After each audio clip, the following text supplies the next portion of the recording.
Alright, good afternoon, ladies and gentlemen. Gage's premiere is just now starting. This is everything from yesterday. So, and the White Sox are also, that's last night's score. I forgot to. Other locations in the path of a severe thunderstorm include New Berlin, Laramie, and Auburn. This includes Interstate 72 between mile markers 87 and 89. There we go.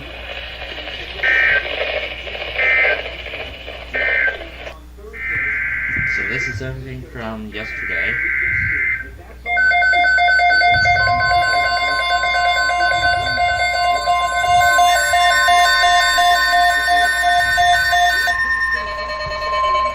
The National Weather Service has issued severe thunderstorm watch number 410. It's until midnight Sunday. This watch includes the following counties in Missouri: Lincoln, St. Charles, St. Louis, and Warren, and Madison, Illinois, and the Missouri independent city of St. Louis. Remember, a severe thunderstorm watch means the conditions are favorable for the development of severe weather, including large hail and damaging winds in and close to the watched area. While severe weather may not be imminent, persons should remain alert for rapidly changing weather conditions and listen for later statements and possible warnings. Commercial that we're going to be messing around with a little bit. Plus we have WeatherPro coming up.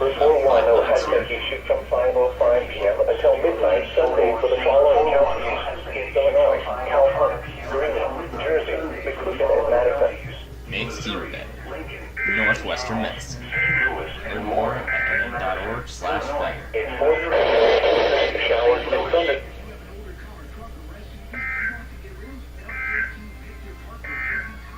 The National Weather Service has issued severe thunderstorm watch number 410, effective until midnight Sunday. This watch includes the following counties in Illinois: Brown, Calhoun, Cass, Greene, Morgan, Pike, and Scott. Remember, a severe thunderstorm watch means the conditions are favorable for the development of severe weather, including large hail and damaging winds in and close to the watch area. While severe weather may not be imminent, persons should remain alert for rapidly changing weather conditions and listen for later statements and possible warnings. Stay tuned to NOAA weather radio, commercial radio and television outlets, or internet sources for the latest severe weather information. The National Weather Service has issued severe thunderstorm watch number 410, effective until midnight Sunday. This watch includes the following counties in Illinois: Calhoun, Greene, Jersey, McCoupin, and Madison. Remember, a severe thunderstorm watch means the conditions are favorable for the development of severe weather, including large hail and damaging winds in and close to the watch area. While severe weather may not be imminent, persons should remain alert for rapidly changing weather conditions and listen for later statements and possible warnings. Stay tuned to NOAA weather radio, commercial radio and television outlets, or internet sources for the latest severe weather information. So, pretty much the Orioles have won the series, so now this is going to be, so this until midnight Sunday for the following counties in Illinois: Calhoun, Greene, Jersey, McCoupin, and Madison. The Weather Service has issued severe thunderstorm watch number 410. This watch includes the following counties in Illinois: the Photos app on Windows 11. We're going to mess around with a little later. The other thing I said I was going to do today was, no, I'm not going to go after these ones from Mark 11. I'm going to look for them myself. I'll create an exclusive section once we have them all. Listen for later statements and possible warnings. Stay tuned to NOAA weather radio, commercial radio and television outlets, or internet for the latest severe weather information. The National Weather Service has issued severe thunderstorm watch number 410, effective until midnight Sunday. This watch includes the following counties in Illinois: Fulton, Knox, Marshall, Mason, McLean, Peoria, Stark, Caswell, and Woodford. Remember, a severe thunderstorm watch means the conditions are favorable for the development of severe weather, including large hail area. While severe weather may not be imminent, persons should remain alert for rapidly changing weather conditions and listen for later statements and possible warnings. Stay tuned to NOAA Weather Radio, commercial radio and television outlets, or internet sources for the latest severe weather information. Here is a special weather statement. For the following counties in Iowa, Muscatine and Scott, and Rock Island, Illinois. At 5:42 p.m., Doppler radar was tracking a strong thunderstorm near Muscatine, moving east at 30 miles an hour. Expected hazards include wind gusts up to 50 miles an hour and penny-sized hail. Gusty winds could knock down tree limbs and blow around unsecured objects. Minor damage to outdoor objects is possible. Locations impacted include Davenport, Muscatine, Walcott, Bluegrass, Buffalo, Andalusia, Reynolds, Taylor Ridge, Montpelier, Illinois City, Fairport, Edmonton, Clarks Ferry Recreation Area, Westlake Park, New Era, Pleasant Prairie, Salisbury Bridge Campground, Buffalo Shores, Arden and Loud Thunder Scout Camp. This includes Interstate 280 between mile markers 2 and 8. If outdoors, consider seeking shelter inside a building. The storm may intensify, so be certain to monitor local radio stations and available television stations for additional information and possible warnings from the National Weather Service. A severe thunderstorm watch remains in effect until midnight for northwestern Illinois and east central Iowa. The National Weather Service has issued severe thunderstorm watch number 410, effective until midnight Sunday. This watch includes the following counties in Iowa, Louisa, Muscatine and Scott, and the following counties in Illinois, Cerri, Mercer, and Rock Island.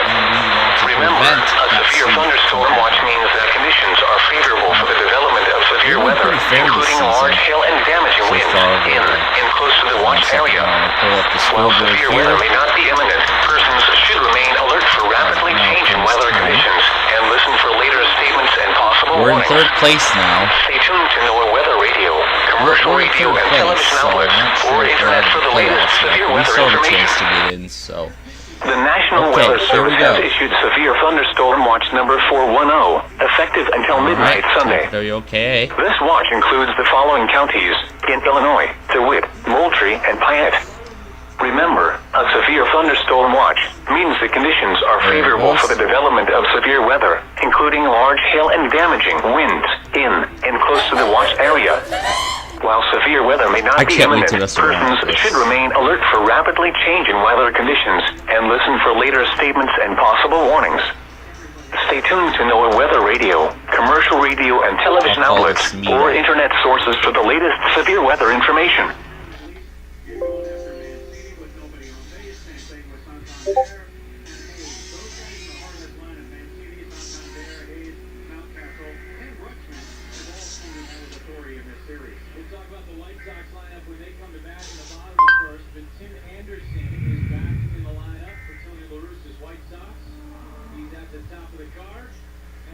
All right.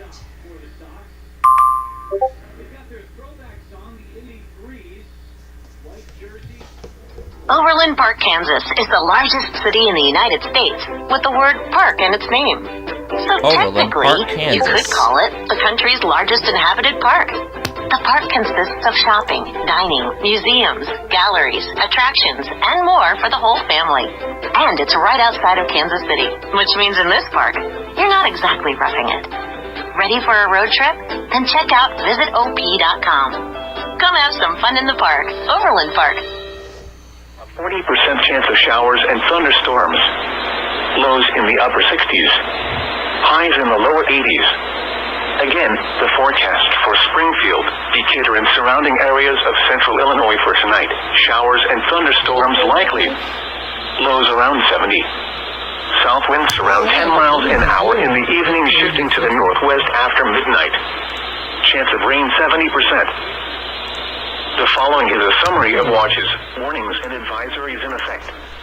For the WXJ75 listening area, Severe thunderstorm watch number 410 has been issued until midnight Sunday for the following counties: Cass, Christian, DeWitt, Logan, Macon, Macoupin, Mason, Menard, Montgomery, Morgan, and Sangamon. Oh, those coverage. At 5 p.m. at Springfield, skies were mostly sunny. So The big. temperature was 86 degrees, the dew point was 68, and the relative humidity was 54%. The heat index was 89.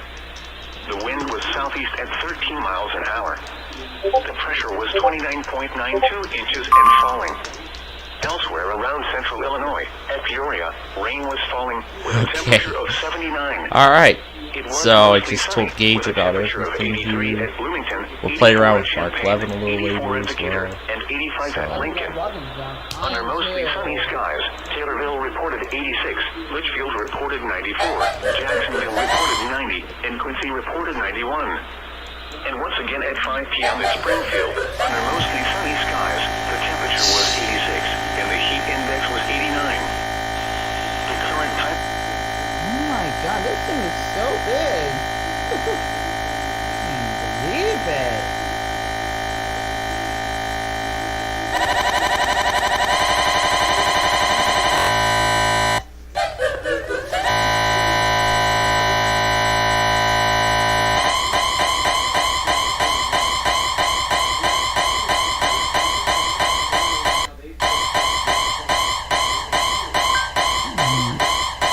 Transmitters. How many transmitters is set off?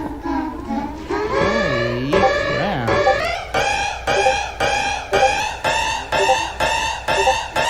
This is like freaking me out, because this means that. Alright, I'm gonna see if anybody's available on our group.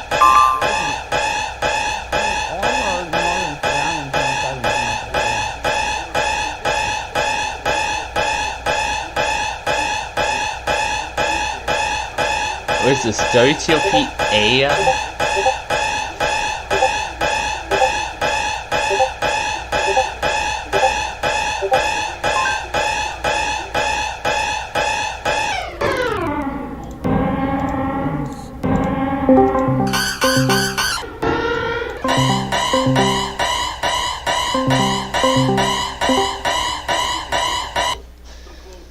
Yeah, we'll see if I'm in Midlothian.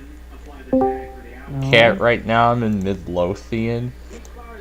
So, Veals, are you telling me that you're in Midlothian, Illinois?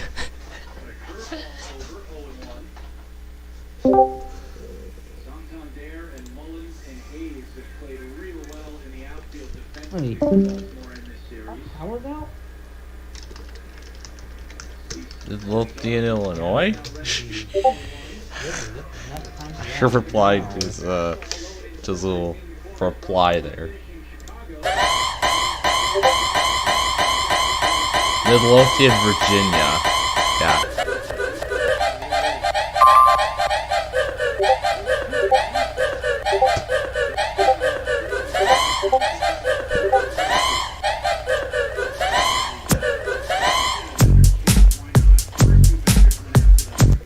And I'm playing around with this Meta commercial. Oh yeah, sorry about that. Because I muted. Oh yeah. Yeah, Playfield, Oh yeah. what are you doing? Messing around with this Meta commercial. Was there something missing in my Oh wow, really? Could not quite place, but somehow. And then this vegan bakery came sliding down my screen. I felt.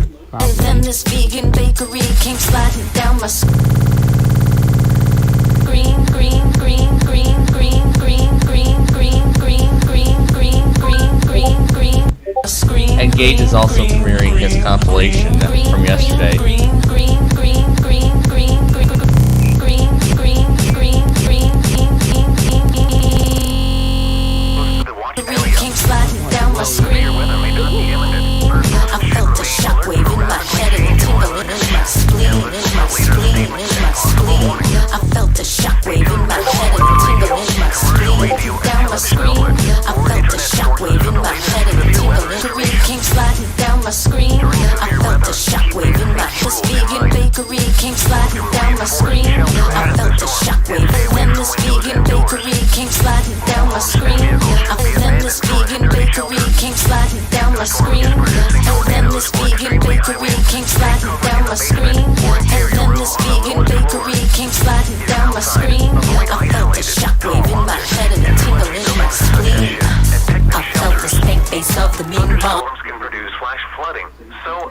let's lower the pitch and see if we can get it to sound better. Can occur before a warning has been issued. The current time is Sense my vibe could be more cool. I languish in the corner in a saggy, baggy Jeep. Languish in the hazards. Station KZZ 65 in Wilmington. Now for the official National Weather Service forecast. I hear that. And surrounding areas of central Illinois. Tonight, showers and thunderstorms likely in the evening. Then chance of showers and thunderstorms after midnight. Yeah. Lows around 70. Right. Southwest winds around 10 miles an hour in the evening, shifting to the west after midnight. I think you're right. Save big money at Menards. Breezy. Partly cloudy. Highs around 80. Save big money at Menards. Gusts to around 30 miles an hour. Sunday night, cooler. Mostly clear. Lows in the mid-50s. Northwest winds 10 to 15 miles an hour in the evening, becoming light after midnight. Monday, The mostly Costa sunny. have owned the advantage. Highs around 80. North winds around 10 miles an hour. Oh yeah, and then here was the other thing Mostly clear. that I was messing around with yesterday. This was actually requested by Gage. Miles an hour. He actually wanted me to mix the anthem from Mark Levin with his choir together. However, the only problem was that the choir was going the actual sound of the anthem was going a bit faster than the choir was. And the thing is, the choir was actually not in the correct pitch. So, in order to make this correct, I had to do a whole lot of pitch correcting and everything, like raising the pitch. I think it was at like what, 4? What did I have to raise it to? Like 1 or something? I don't know. But yeah, here's how it so here's how it turned out for those who missed it last night.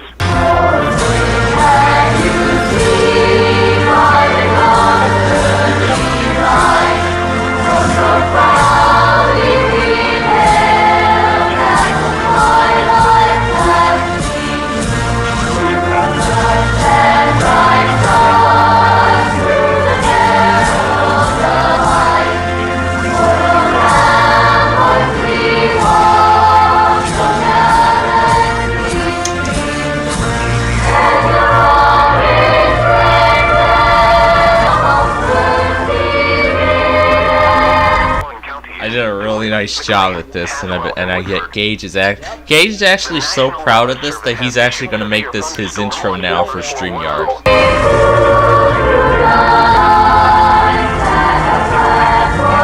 I had to do a lot of trimming too, just to synchronize it.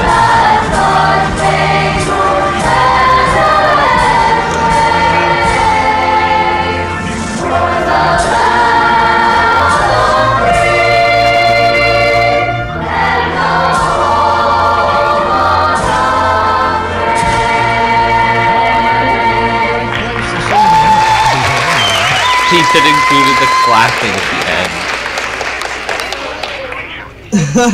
He said the clapping part afterward was 4 p.m. Central Daylight Time. This is scary. You're listening to NOAA Weather Radio All Hazards, Station KZZ 65 in Bloomington.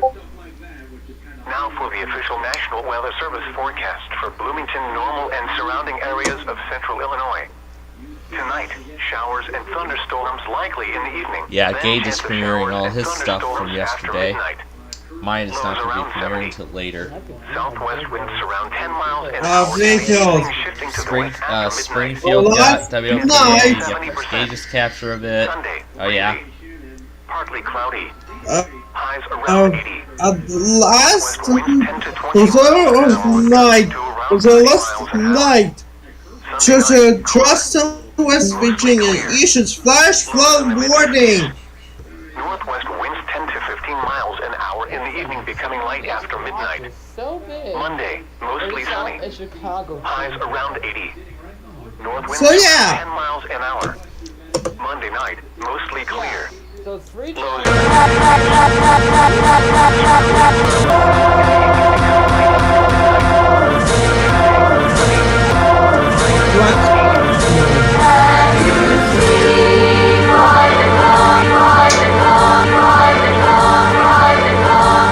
You're right. in the mid-60s. A day long, marginal risk. Yep, that's what we're dealing with today. But I can see that that a lot of this is not going to be starting until later this afternoon into this evening. Friday night, partly cloudy with a 40% chance of showers and thunderstorms. Lows in the mid-60s. Saturday, partly sunny with a 30% chance of showers and thunderstorms. And then on Monday, we Highs get in the to lower do 80s. all this Monday Again, morning the forecast weeklies for all Bloomington, over again. And surrounding areas of central Illinois for tonight. Showers and thunderstorms likely in the evening. Then chance of showers and thunderstorms after midnight. New warning from Jackson, Lows around Kentucky. 70. Southwest winds around 10. Costa, Kentucky? Yep, Jackson, Kentucky, I can see. Chance of rain 70%. See it. Watches, warnings, and advisories. Well, I think it's The that. KZZ 65 listening area. Yep. Severe thunderstorm watch number 4. Yep, this is Jackson, Kentucky. Sunday for the following counties. Look at McLean, superstition. Tazewell, and Woodford. I will be Bloomington. Yikes. Mostly sunny. 44. The dew point was 69, and the relative humidity was 69%. The heat index was 83. FM section I The wind was out at 13 miles an hour. The pressure was 29.93 inches in Hold steady. on. Looking around central Hold Illinois, on. Hold on. with I a temperature of 85 at Peoria, tried to listen. WAXM. 88 at Decatur, 86 at I Lincoln, garage and 44 88 at Springfield. doing. WAXM. And once again at 6 p.m. in Bloomington, under What the hell? the temperature was 80 degrees, and the heat index was 83. The National Weather Service has issued severe thunderstorms. Oh my god! Effective What's until your midnight ads? Sunday. How dare This you watch includes mean? the following counties in Illinois: DeWitt, McLean, Taft.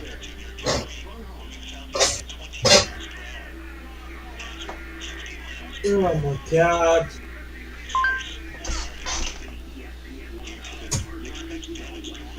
Are you kidding me?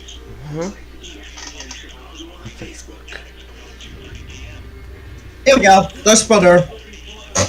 So, So yeah, it's what is the station? FM.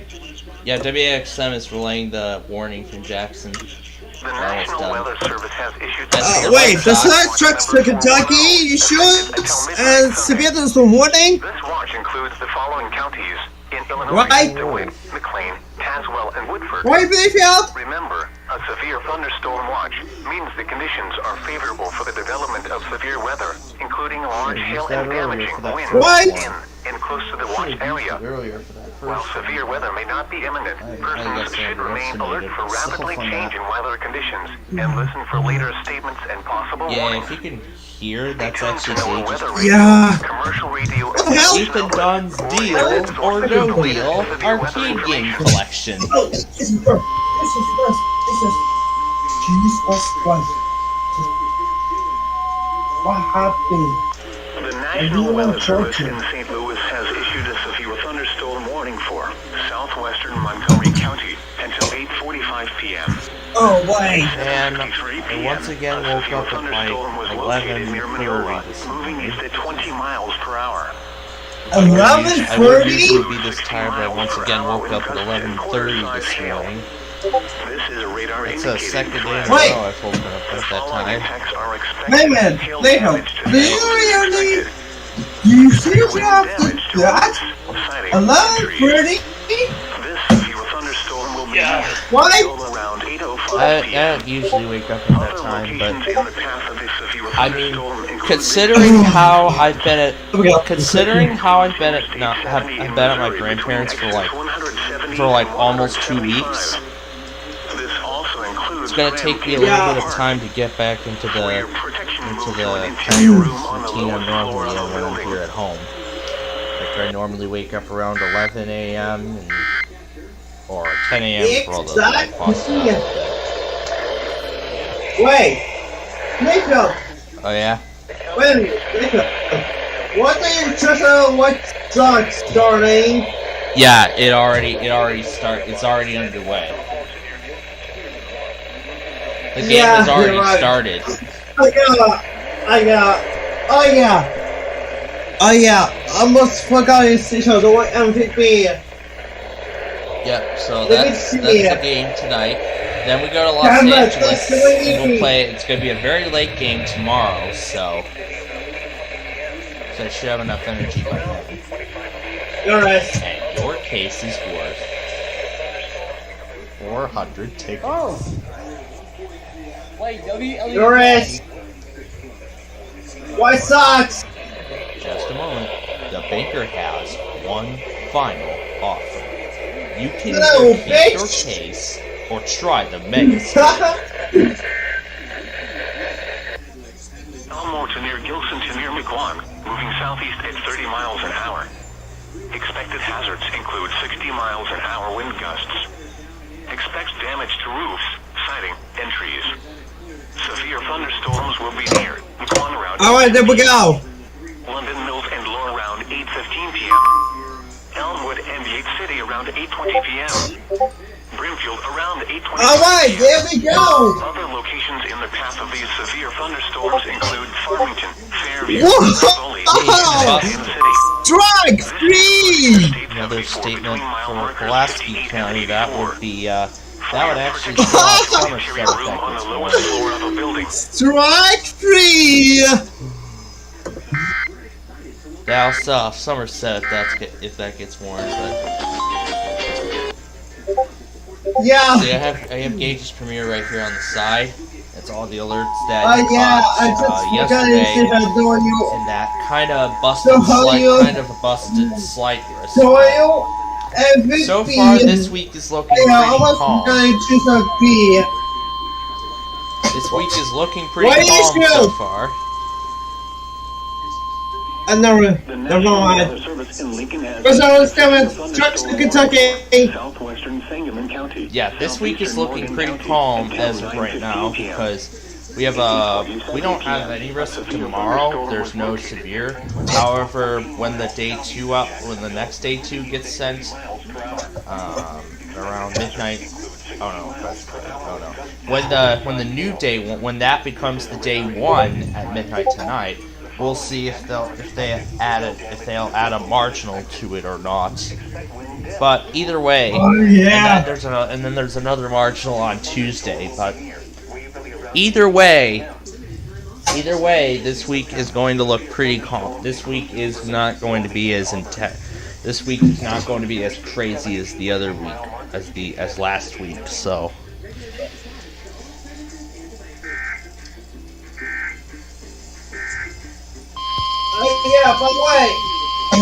Yeah, although I heard Paducah issued a couple severe thunderstorm warnings this morning, including one that Metro Bolt was actually up. Metro Bolt 49 is actually in Florida right now. He's actually in Florida. So he actually used his weather radio app to get the warning from Paducah. That's his home office. Like, his home office is Paducah, but I highly doubt there's no way my office is going to be issuing anything at all when I'm in Florida around Christmas. Which I'm getting very excited about this little Christmas break in Florida. I mean, it's going to be like summer all over again for about a week. Which is something that doesn't happen here in Chicago. It does not happen at all. You don't get like another summer in December. There's absolutely no way that happens. Index was 84. The wind was 5 miles per hour. The pressure was 29.9. Sorry. What? There we go. 5 miles per hour?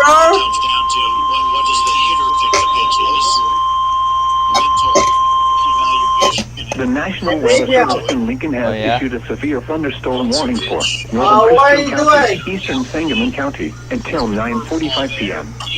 At 9:05 p.m., a severe thunderstorm was located near Rochester or near Springfield, moving east at 45 miles per hour.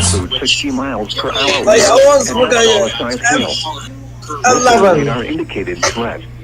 Here's the other file, damage to other vehicles thing is we were expected. messing around with yesterday. Expect wind damage to roofs, Putting siding, and Una's trees. realm against This severe a thunderstorm will slowed be down near and low Edinburgh pitched and Mechanicsburg version around of 9:20 LA p.m. 5435. Other locations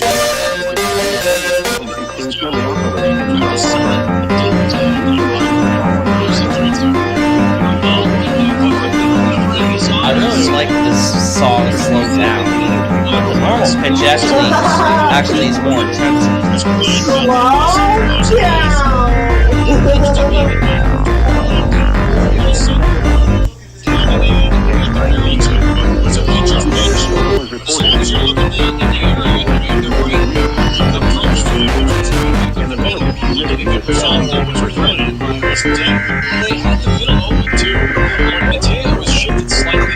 Second baseman Richie Martin knows what the reverse base side of things. Bring up Gavin Sheets. One off, nobody out.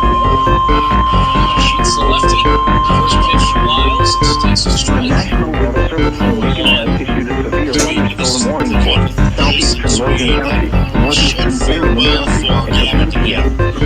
At 9:32 p.m., a severe thunderstorm was located near Williamsville, 13 miles northeast of Springfield, moving at 30 miles per hour.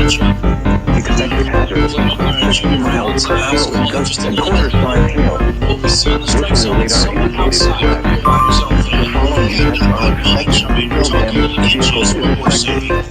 Expect wind damage to roofs, siding, and trees. This severe thunderstorm will be near Cortland around 9:40 p.m. Other locations in the path of the severe thunderstorm include Mount Pulaski and Heliopolis. This includes Interstate 55 between mile markers 102 and 111.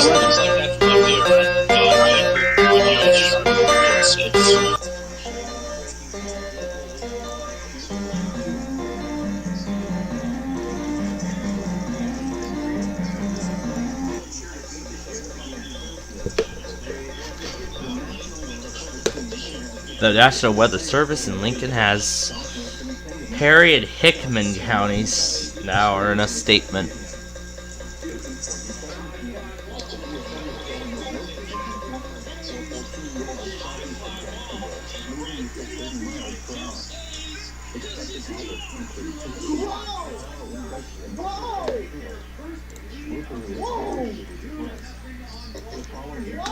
And it is now 2-0 White Sox on a 2-run homer by Gavin Sheets. Nice. Nice. So it's now 2-0 White Sox in the bottom of the first inning. Oh yeah, that we will. Well, we couldn't do Deal or No Deal live yesterday, but we'll see if we can get Brandon on the line so we can make up Deal or No Deal that we couldn't do. So we're gonna be doing a doubleheader tonight if Brandon is interested after Millionaire, but after we do Millionaire live tonight. But also, we finally found a permanent time slot for Wheel of Fortune. I'm very happy that we finally found a permanent time slot for it. We cannot get that Marie warning.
Oh my god.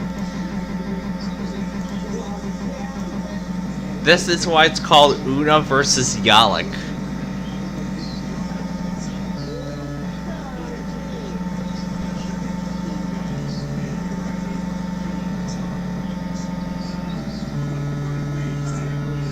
Update severe thunderstorm warning to cancel half of the counties, actually.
Oh god.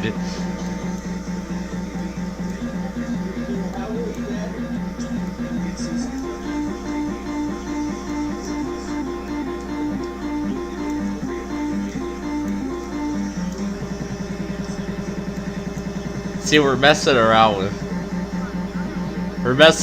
with a fluttery realm. A flutter realm is what we're messing around with. So it's Flutter Realm versus low-pitched Yalik.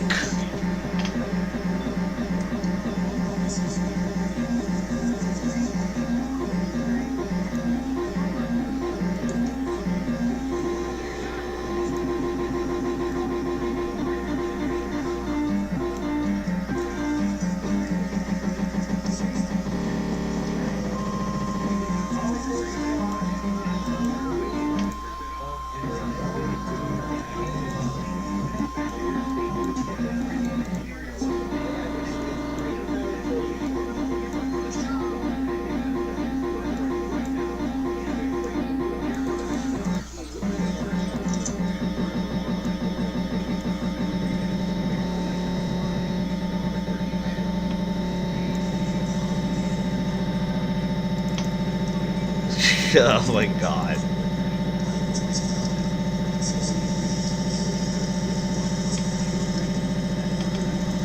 I think we should change it up to say it's gonna be construction site instead, but I'll do that off air later. I'll do that later off air.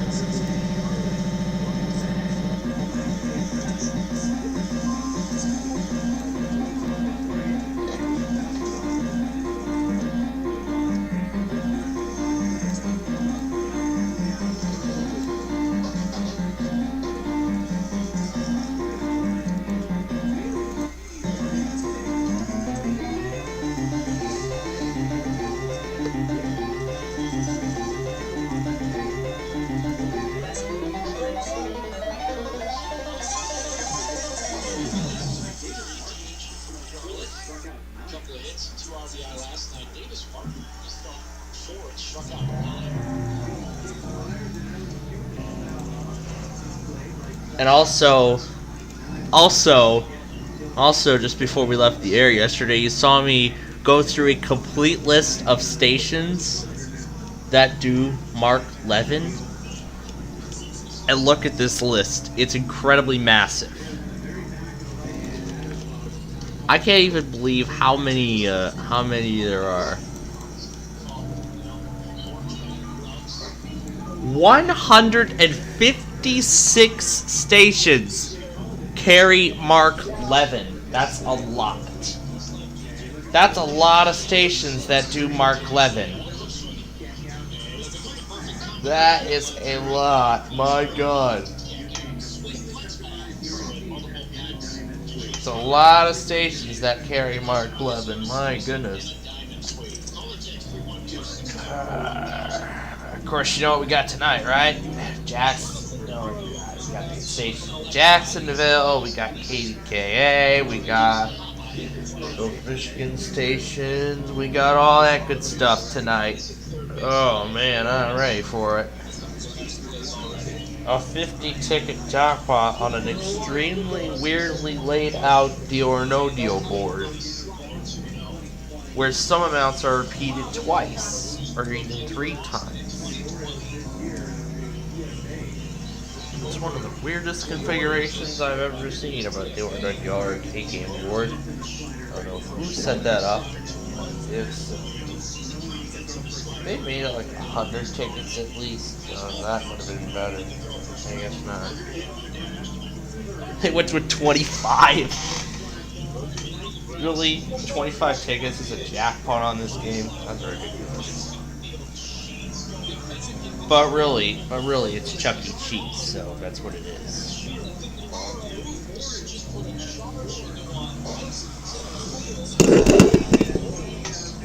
So yeah, I'll go through. So what I'll do is every weeknight I'll tune into one of these stations on this list and get the Mark 11 anthem on there. So that's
Oh yeah?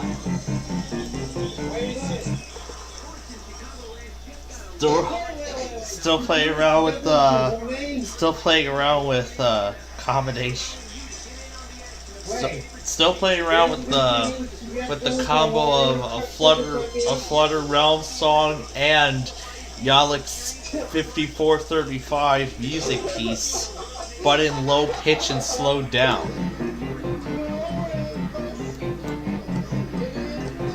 I think we should slightly increase the volume of one of these.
Little Rock put out a statement, Elko put out a statement, Nashville put out another one. Oh my.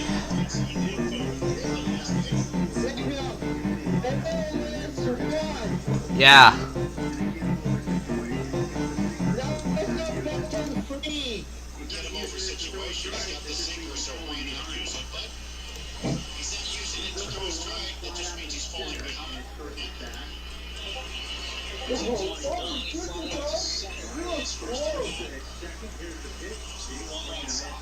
Yeah, that solo homer put the Orioles on the board.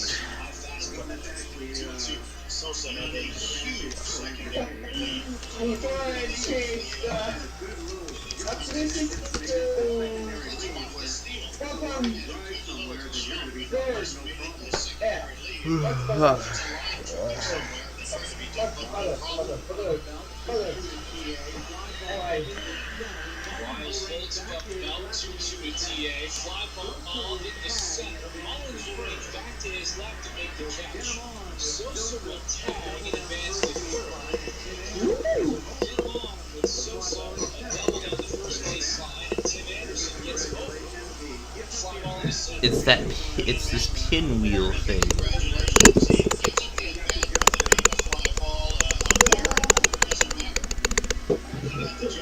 That was from the concert. That was actually from the Taste of Joliet from earlier this weekend. I like these. Let's spin the other pinwheel from the Brookfield Zoo as well. Now we have 2 pinwheels spinning. Now we have 2 of them spinning around at once. What if they collided? Let's see what the result would be.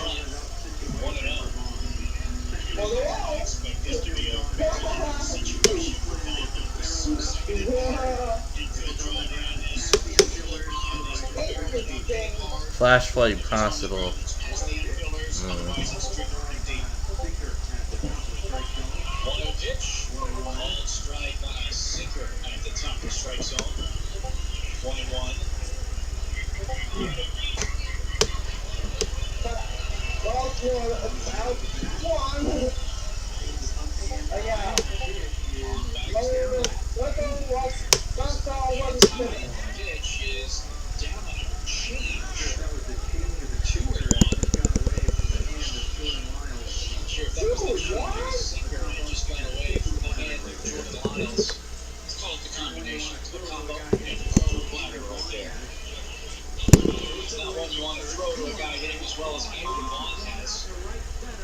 So away from third, 2 on the pitch. Vaughn laces one out in the right center. Nothing's going far. They'll make the play on the track. It's a sacrifice fly for Andrew Vaughn. Sosa can walk home. 3-1 White Sox. All right, 3-1 Sox now.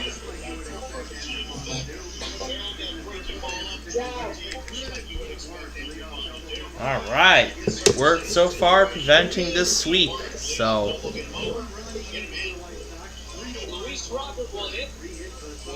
Ticket error. Tickets owed. 391. Ticket error. Tickets owed. 291. Peti's flash flood warning from Charleston. It's observed. I got the extension earlier this afternoon. Yep, the all-important copyright notice. Now disseminated with express written consent of the Chicago White Sox.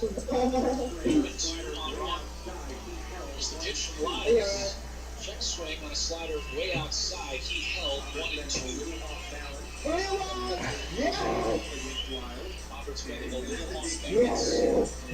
Tickets owed. 303.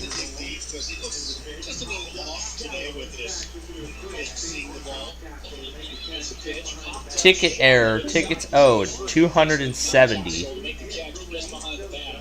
But the Sox get one on the first big league hit from Lenine Sosa.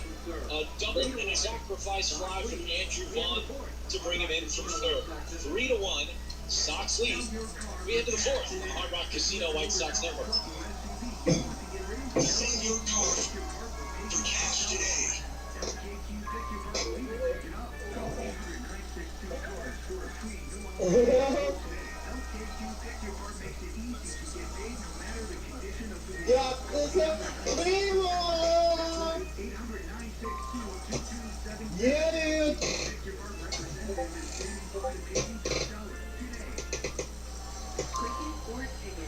Click Get Our Ticket. It's not a game, Illinois.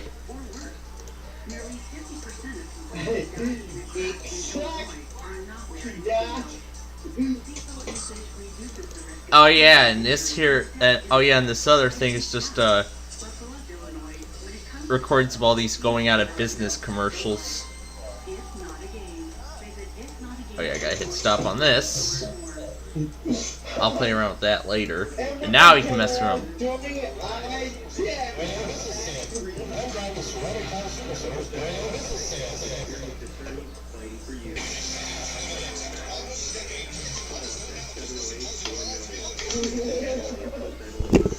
Inventory Liquidators is closing its giant location next to the Trestle in Everett. Our building has been sold, and $3 million of inventory must be liquidated immediately.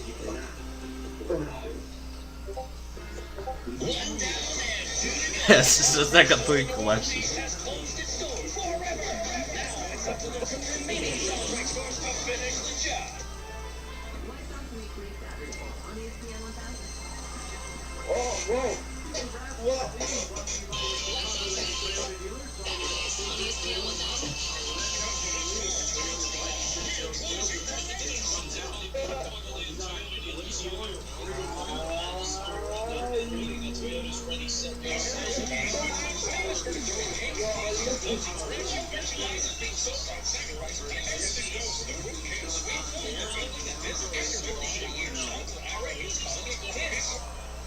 First pitch, Anthony Santander is down on a breaking ball, 1-0. Santander's a fun story. He's got a huge fan club over in the United Kingdom. This kicks and one of pitches on the way. Taken outside, 2-0. There's a group of UK scouts, like Boy Scouts and Girl Scouts here in the States. They came to a Baltimore Orioles game in 19, about 4,000 of them sitting in left field, and that's where Santander was playing. Yeah, they brought everybody. Cease is ready, 2-0's coming. Taking high, 3-0. And these kids, just, you know what kids do, they just got behind everything Anthony Santander was doing. Every pop-up, every hit, every swing of Oh yeah, there's that Best Bedrooms at Oak Factory thing. on Twitter, and he's got like a 25,000.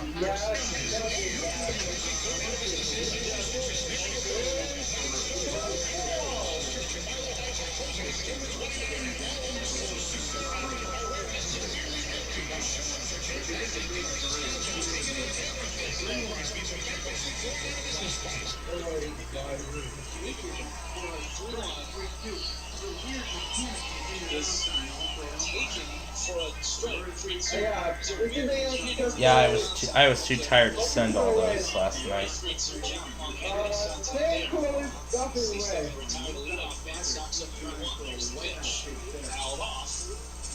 Inside slider, see a right out pitch there. It is amazing what social media can do, you know?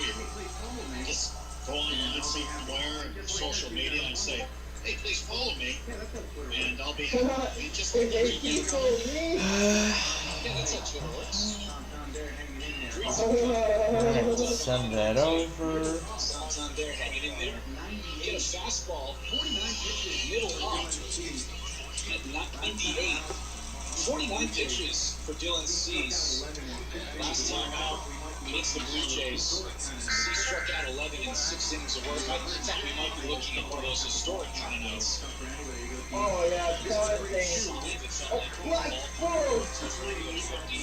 Here's a 3-2. Called strike 3 at 100.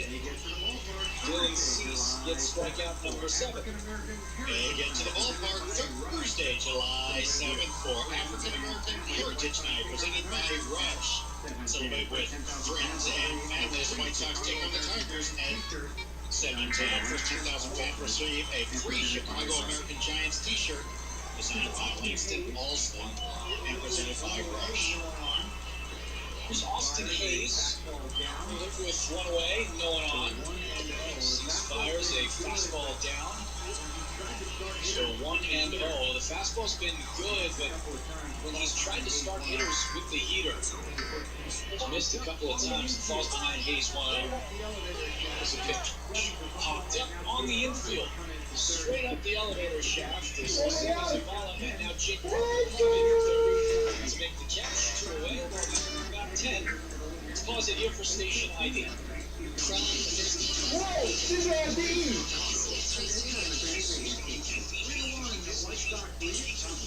Yeah, this is what they usually do. Top of the hour. The White Sox lead it, top of the 4th, 2 away. Cease looking to have a bounce-back inning after allowing 1 on a home run to Jonathan Arauz in the 3rd.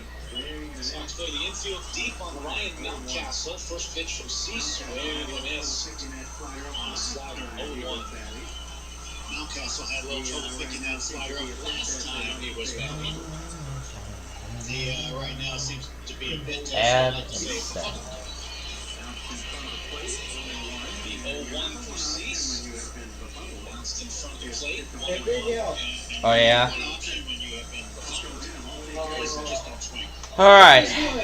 Alright. Gage has the weeklies now. Every auto weekly from yesterday. Yay.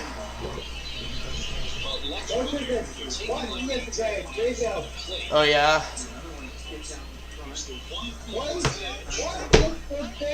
Another one skipped out in front.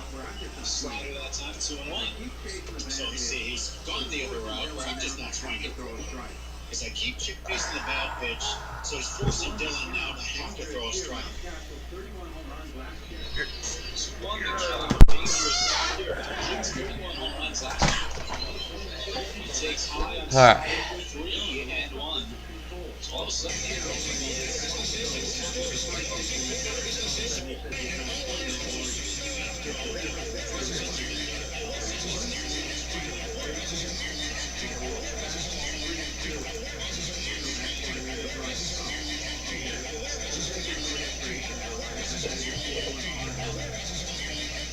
Our warehouses are nearly empty.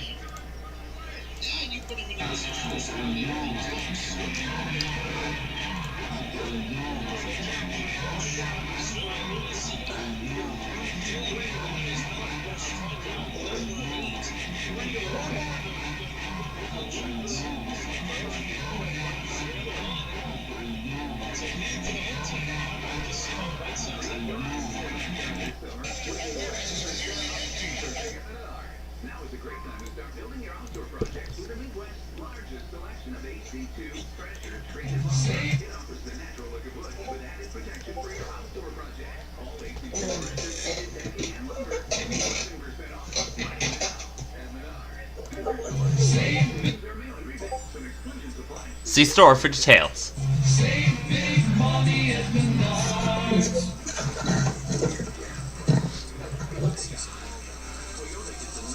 Yeah. Sale and mail and rebate. Some exclusions apply. See store for details.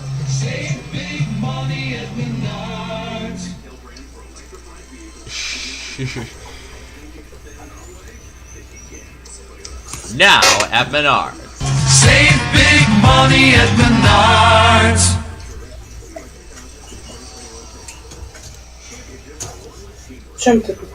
Of course, championships are won with teamwork. Oh, this is over. Oh, yep. This one's over. Not this anymore. This part. Be sure to check out their website, finishingchicago.com. FinishingChicago.com. Your free reason to fight contractors. Monster Mini Golf in Lafayette, Indiana.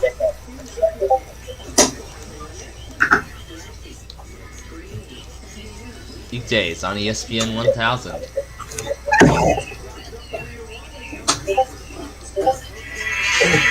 Sox up 3-1. They come to bat in the bottom of the fourth. Jose Abreu, the hitter. Right in the heart of the White Sox lineup, brought to you by Northwestern Medicine, with teams that take on the toughest cases at over 200 locations. Abreu reached on a single to start the second inning and came in to score. Gavin Sheets' two-run homer. Pitch from the Royals star Jordan Miles. Inside on a curveball, 1-0. He hangs one of those to Jose. Jose's going to add to his home run total. 1-0 coming. It's upstairs on the slider, 2-0. Both of those pitches mentioned in DJ try to have her way too up at this price on it. You want your real damage business. Now Jose should be looking to eat her now, but it's got to be his pitch. Well cut. There, breaking ball. Yeah, he was lucky heater. No question, because his hands drifted forward. He was ready to turn on something, and he got the 2-0 slider instead. So now he'll back it back down to kind of save the ball. Cut down his approach. 2-1. We should try to That's on a slider off. That's another hanger. Yeah, he did go for it. Y'all, let's listen.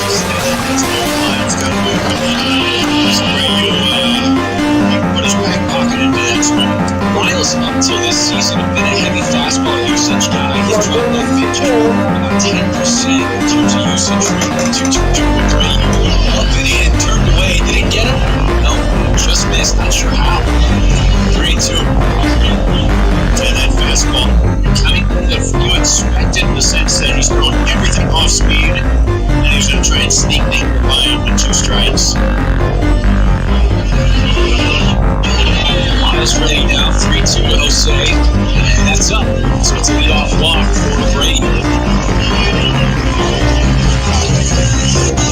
So that's the start of a rally here in the fourth inning. Gavin Sheets, the muscle man, standing in the plate. Sheets over last time up, his 5th of the season. Absolutely spun on one and drove it out. Patio seats there in right field. And you know what that's called. I would imagine it's called a Bertucci shot. Yeah. Oh, that and Yakatow City. And Yakatow City. Oh, yeah? Here's the first pitch to Gavin. It's a breaking ball outside. We've seen a lot of curveballs and sliders from Jordan Lyles in the last 4 or 5 hitters. Of that same song, to them yet. But now I think it's time for it to go against something different. Pitch to Sheets, fouled off. Got a fastball on the outside edge, went after it 1-1. Yeah, it looked like he was thinking 2 home run day. 2 straight at bats. He went for it. You're watching Bubble Guppies on the outside part of the plate and got the barrel to it, but that idea. That looked like he had to rub his lower back. He swung so hard. You know what we should do? 1-1 pitch. Let's put it against the Bubble Guppies theme Jordan Lyles song. led Major League Baseball in home runs allowed last year. It's time second for in the American League in runs allowed last year. Bubble Guppies theme For the song. Rangers last season. The Orioles Which will play looking forward to signing him, though. They got a young staff, a rebuilding team. And over. Lyles will throw 180 innings or so. And it's a workhorse these days. Again They needed until one. the end of the song. Up out of play. Sheets stays alive after going after a very high fastball. Count stays 1-2. You know, you've had a chance to really spend some time with Hall of Famer Jim Palmer, broadcaster for the Oils, in this time they've been in town. Boy, That's the best part of my weekend. And, you know, he mentioned one season that he threw 308 innings. So when you mention a workhorse at 180 innings, what's that make you feel like? Well, it makes me feel young. Gotta be honest, I enjoy it. It's time for Yalik versus the Bubble Guppies theme song. That's a good outing from Gavin there. After going after a couple on the outside edge, Lyles was clearly trying to get him a bite. On the curveball going away, 2-2.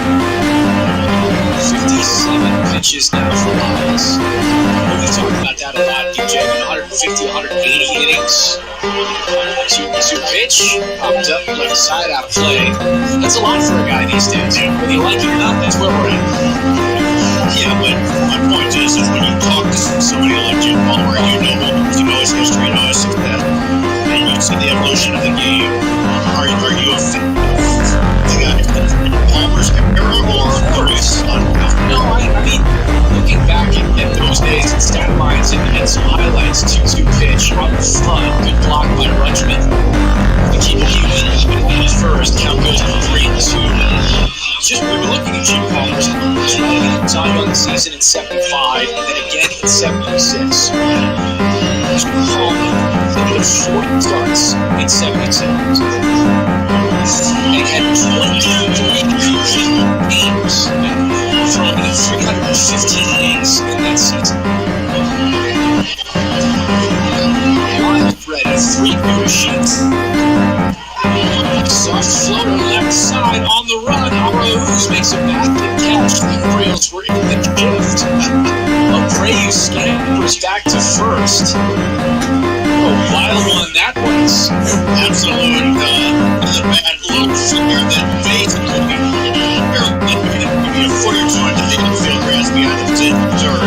And it took a swinging catch, a highly real catch to make the play on one of the softest hit balls, shortest distance you're going to see today. Now we're going to increase the volume of the theme song.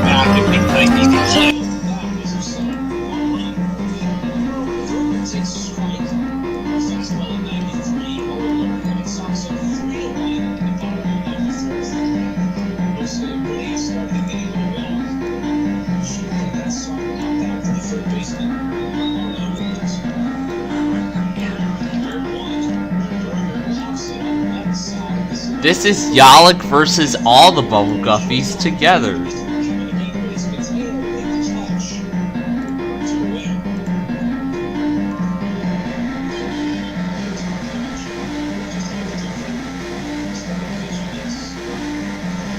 Some auto weeklies from last night.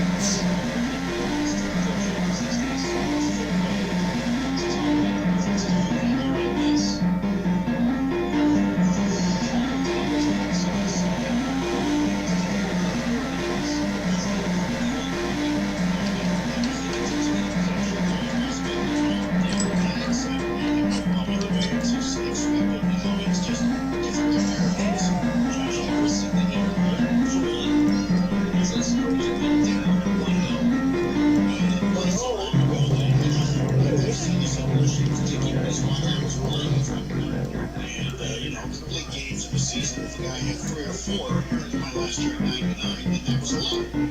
I'm hoping for Harrison. Maybe first pitch. First strike on a slider. And all you can really do if you're athlete in this sport nowadays is do what is expected of you. And your organization is the bosses, so go out and do your job. And that's what these guys try to do.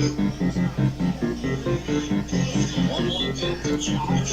Inside, struck a swing. I think that got the bat as Harrison went halfway around. Well, what we'd say, wait a minute, that is bad for. And actually, something happened there. Josh took a half swing with the bat nearly parallel to the ground, and I believe that hit the barrel. And then carried off the Rutgers mitt. Yeah. So it happens.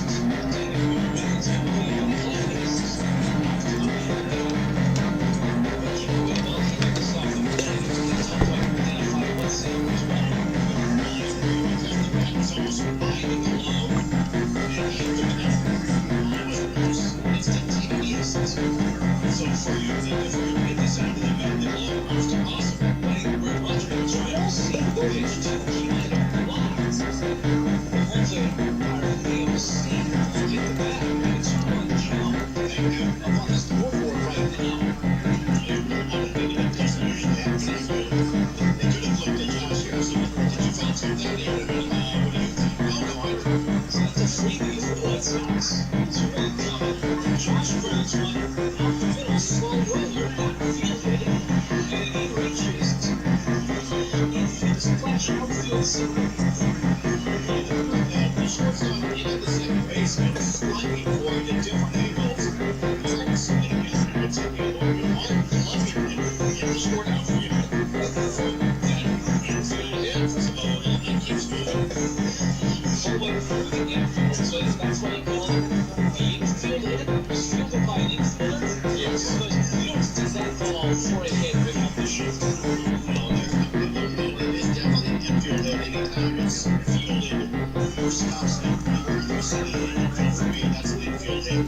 Cerri Zavala is 0 for 1. He'll hit with 2 away and 2 on. That's a Brady with second and Harrison from first. 2 miles and Cerri lets the break and misses a slider. 0-1.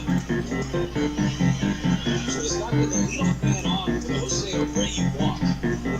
It's walk number 38 this season for Abreu. Oh yeah, he's trying to set a record for walks for season for himself. The 1 pitch, Zavala takes high. Caesar dips and making it work. Second on that drive, deep hook right center. That's Pacific Mullins is leaning toward that direction, but and we've seen he can run it down in that gap. That's Zavala's weight really kind of lends that direction. 2-1 lead for the White Sox. 1-1 pitch, hopped up right side. This could be tricky. Ryan Mountcastle over trailing and cannot reach far enough to make the play. Ball dropped into the Gwinnett well. 1-2 on Zavala, but I think you can count that as 2 breaks to the White Sox in this half inning. Yeah, just out of the reach for the Mountcastle and John Campaign, the first base umpire, did a good job getting him over there on the railing with the wonder and making sure that if there's not a big play, you got it right. It's entertainment that if you've watched the gifts by umpires and where they get different games.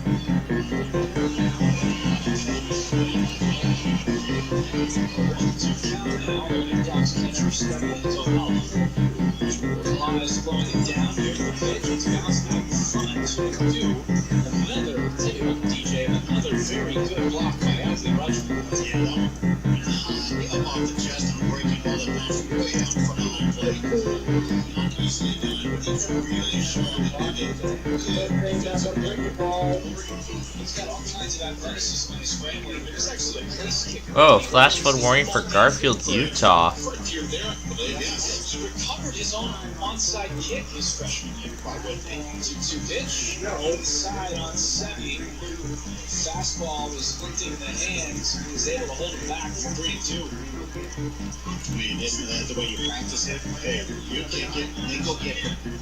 I thought that's why they had the 10 other guys. No, that's what they're for? Deception. That's why they're deception. 2 count on Zavala. Here's the pitch. Popped up, out of play. Very hittable slider right down the middle. Cerri popped it back. Cerri now kind of give himself a little instruction with his hands going in a certain direction. Great American. He swung the bat well when he got here, but it seems with the infrequent at bats, with McGuire sharing time, his timing's a little off now. Well, those 2 runners go. 3-2, line in the left and down. Abreu waved around third. He'll throw, he'll score, and the White Sox lead it 4-1. Now it's 4-1 Sox. Sorry about what looked to be the fastball. He's missing some hangers and nailed the fastball into the left center field gap. Harrison is second base. Anthony Santander did not make a throw in to try and hold the runner. Going for the 90 feet. Adley Rutschman is out to talk with Jordan Lyles. You wonder what that fan club in the UK is thinking if they couldn't throw anybody out right there. That's the proof for him, I bet. I think that's Chris Holt. Baltimore Orioles pitching coach out to talk with his battery. Glenn and Sosa will hit. He's already got his first big league knock. That came in the second inning. By owner. Double. He's calm as a cucumber up there now with a runner on first and second, 2 away. Let's see all the pictures of this place. Future major leaguers test their pitching, batting, base running skills while you're training with our youth coaches. And while you're there, check out how Xfinity keeps you connected to your White Sox no matter where you are. 4-1 White Sox. Seve Zavala bringing in an extra run here in the 4th. First pitch to Lenine, big swing and a foul on an inside fastball, 0-1. I think that's been where they've tried to locate on Sosa. In. And the result we're getting is a lot of foul-offs the other direction. So he has a real good foundation of what his approach is. Kind of stay inside the ball, which leads to, well, a high batting average. The 0-1 coming. Sosa reaches and soft grounder to the left side. So he picked up by the shortstop Mateo and underhanded over to second. Richie Martin steps on the bag. The Sox get 1 on 2 hits and a walk. Seve Zavala drives in the 4th for the White Sox today. They lead it 4-1. Into the 5th on the Hard Rock Casino White Sox Network. Going fast usually means more trips to the gas pump. That's cool if you enjoy the smell of gasoline. Water power without constant trips to the motor. You want this 2022 Nissan Altima with its turbocharged engine. It's perfect for giving you power when you want internet efficiency with EV. Head to your local Nissan dealer or shop online at NissanUSA.com. DC Turbo is an available feature 2022 EV fuel combination with 25 CD MPG 34 highway MPG 29 combined MPG for Altima SR 4-wheel drive DC Turbo. Actual mileage may vary with driving conditions. Use for comparison only. Coming in at 5'3" it's number 1. Oh my God, look out. Huntsville.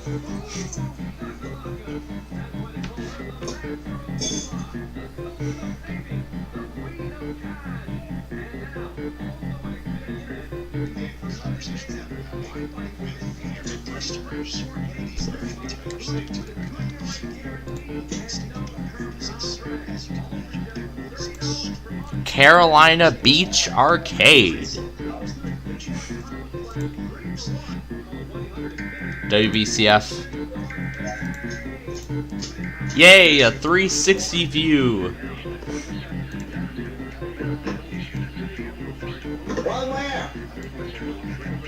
One sir, brother, you should see this on one name.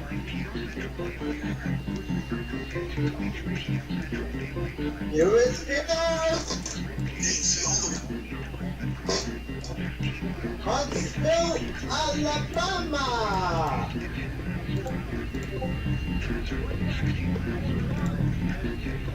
Oh my God.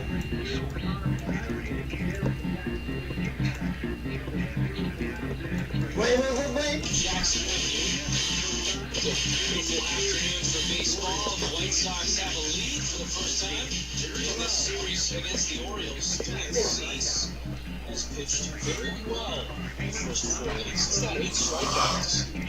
Put up the 1-run on homer Jonathan Arauz. He's back in the 3rd.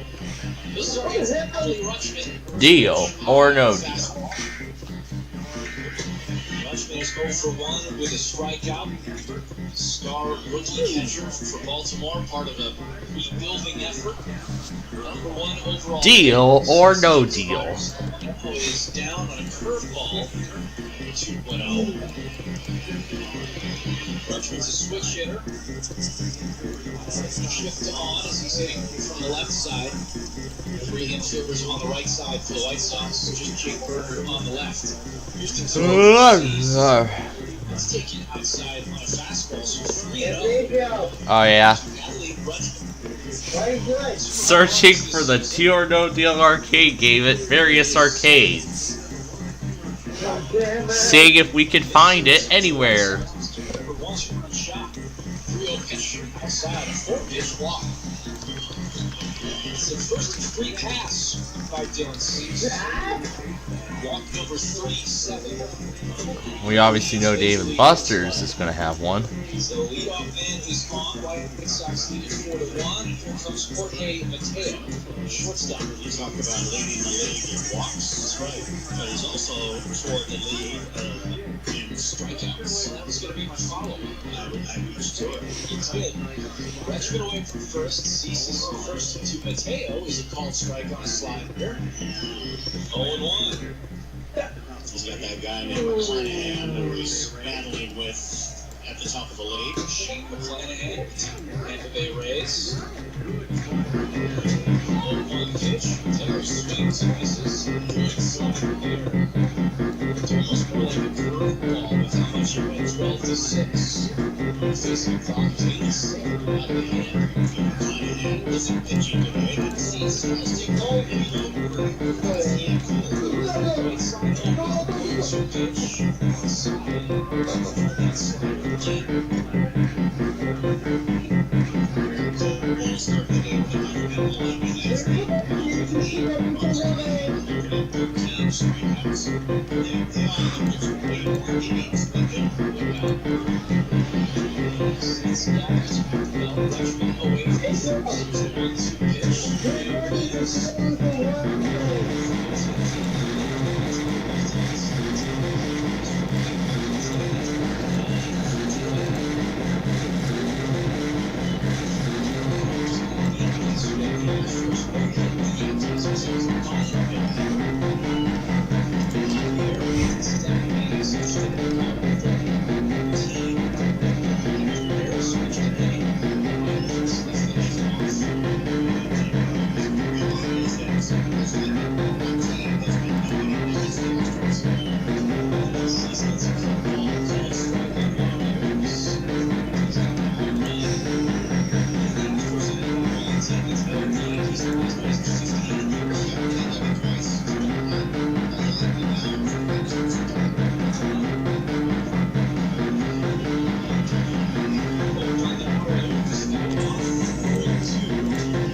Yay, a 360 view.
I didn't know Wayne got warned for a severe thunderstorm.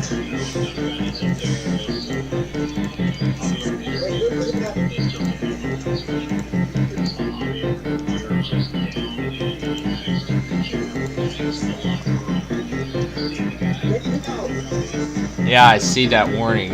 It was just updated. Or continued, I should say. Yeah. Yeah, that warning, that severe thunderstorm warning for Wayne, Tennessee was just continued.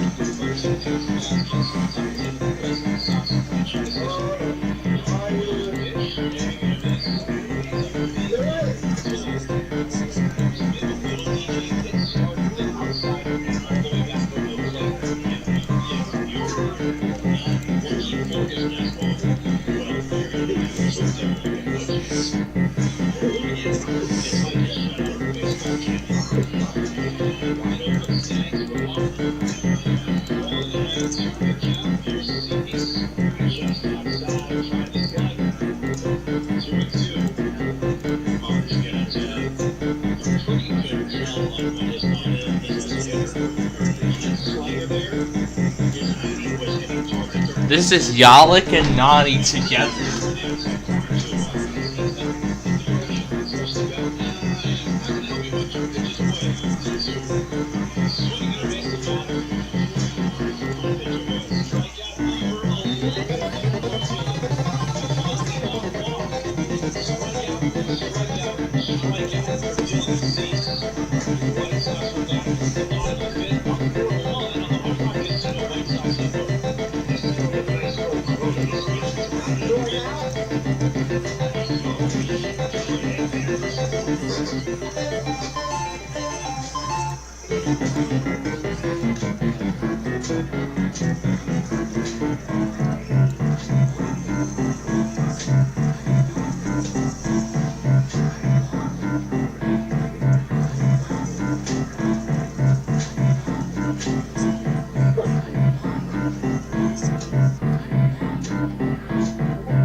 Now it's Una and Nani in the same voice clip.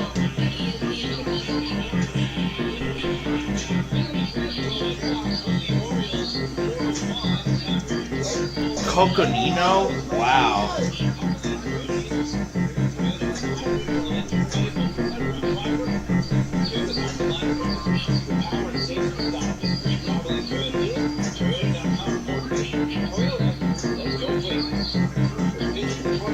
go, please.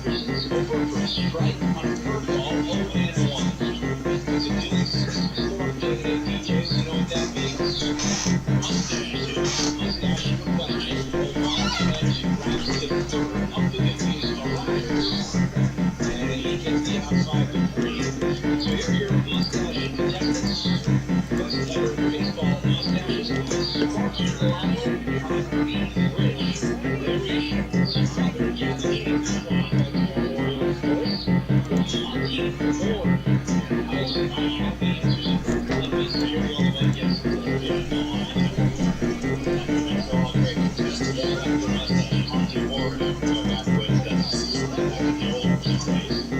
with first baseman Lyles called strike to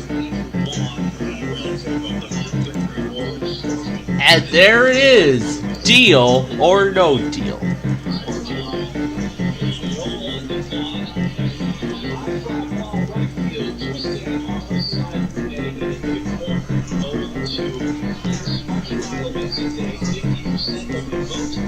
Larry hates Adams Pops.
It takes hard work and dedication turned into a booming business. That Montgomery team ordered a food truck and opened it, and it has the community buzzing. And it's not just because how the food tastes, though.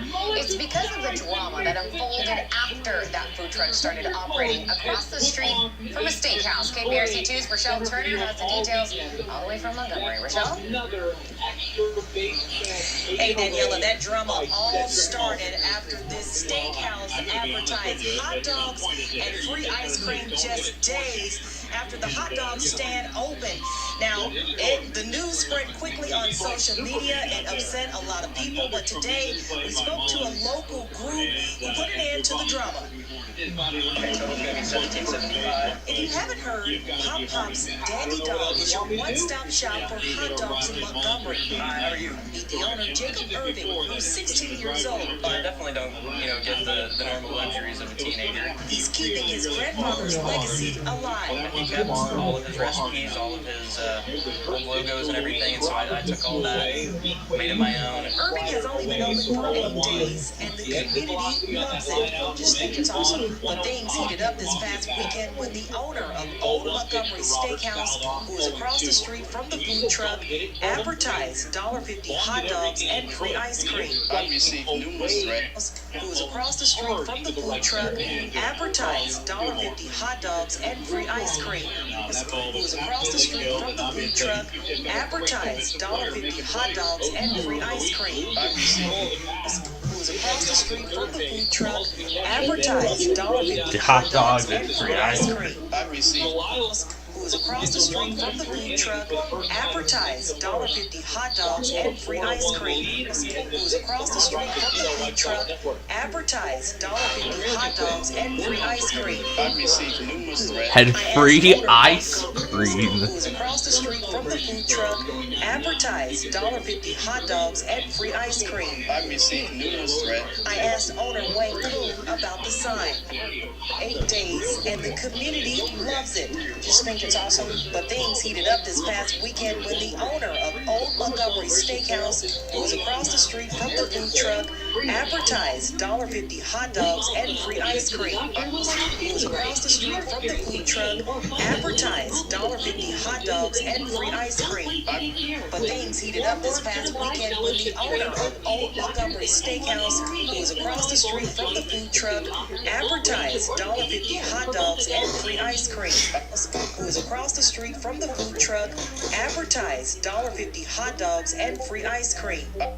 Who was across the street from the food truck, advertised $1.50 hot dogs and free ice cream. I've received numerous threats. I asked owner Wayne Coon about the sign. My point on the thing is basically to tell the kids, okay, in life, it's never fair. Okay? If you want to be going to competition, there's competition everywhere. Coon says he's also had problems with people using his restrooms and parking at the restaurant when they purchase hot dogs. It's frustrating because I'm cleaning up their mess. So they're making me to be the bad person, but this building's been here for more than 2 decades. And they've been here for 1 week. The only thing you can do with something petty like that is smile and return with kindness. At the end of the day, Irving and Cohn shook hands and squashed the drama, thanks to the Taylor organization, who's all about supporting the community and promoting positivity. We're also here not just for these two guys, it's for our community. We don't want a black guy here in our community either or something like this. You know, it's all a misunderstanding, and now it's fixed. So it's a good story, a good ending to a story that started off as drama. Now, we did have the opportunity to speak to the newly elected mayor today, Mr. Byron Sanford, and he's asking the community for peace and to support both businesses. As for Kong, he's hoping the city will create a space for food truck, and as for Irving, well, he says he's going to continue operating business. Reporting in Montgomery, I'm Rochelle Turner. He's hoping the city will create a space for food truck, and as for Irving, well, he says he's going to continue operating business.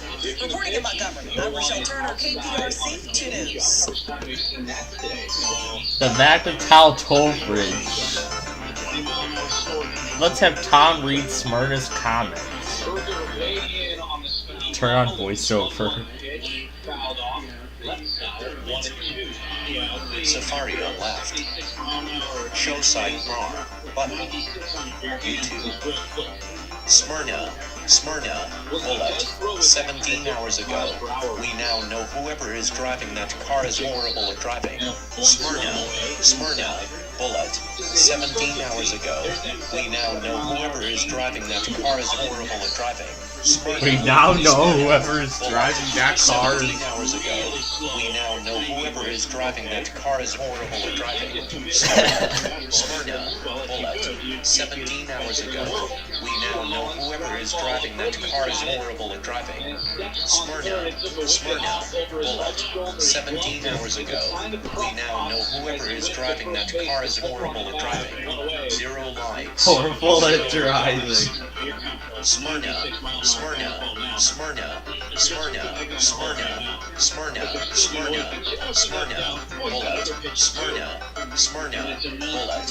17 hours ago. We now know whoever is driving that car is horrible at driving. Smyrna, bullet. 17 hours ago.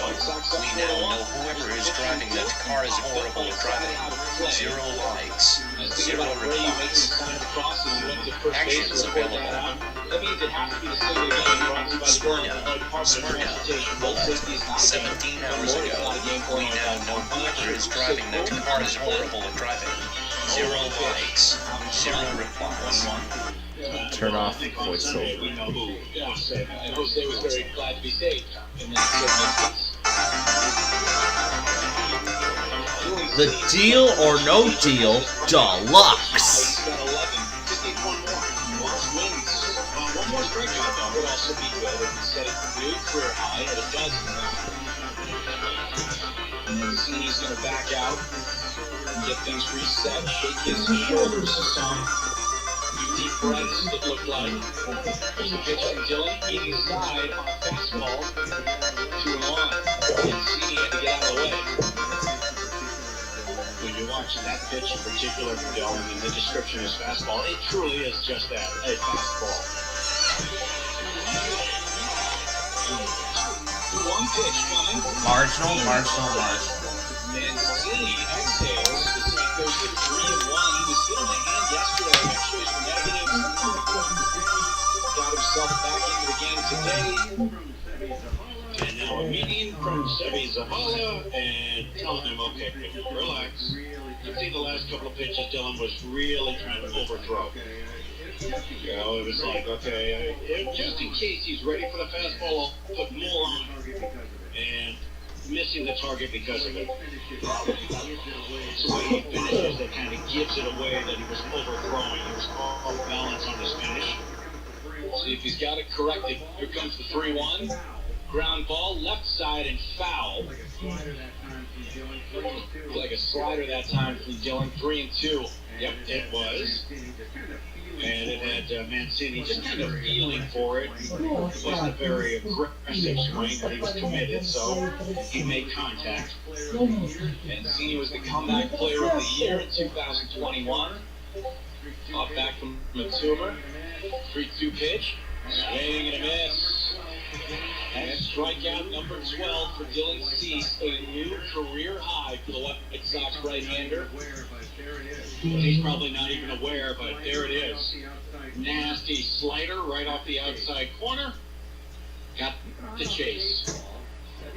Keep an eye on the baseball. Sevi tossed that one back around the horn, and Berger threw it back to Dylan, so he still got it in his glove. Anthony Santander, the hitter. He takes a strike on a heater. Yeah, they're not going to recognize. Dylan's not going to know that's a new career. Right, in his mind, he probably doesn't know he has 12 of them today. That wasn't the shot Sevi went out there for. Hey, man, hang in there. You're one away. I want to save this next baseball. One swing and a miss. Oh, my goodness. What a curveball from Dylan, 0-2.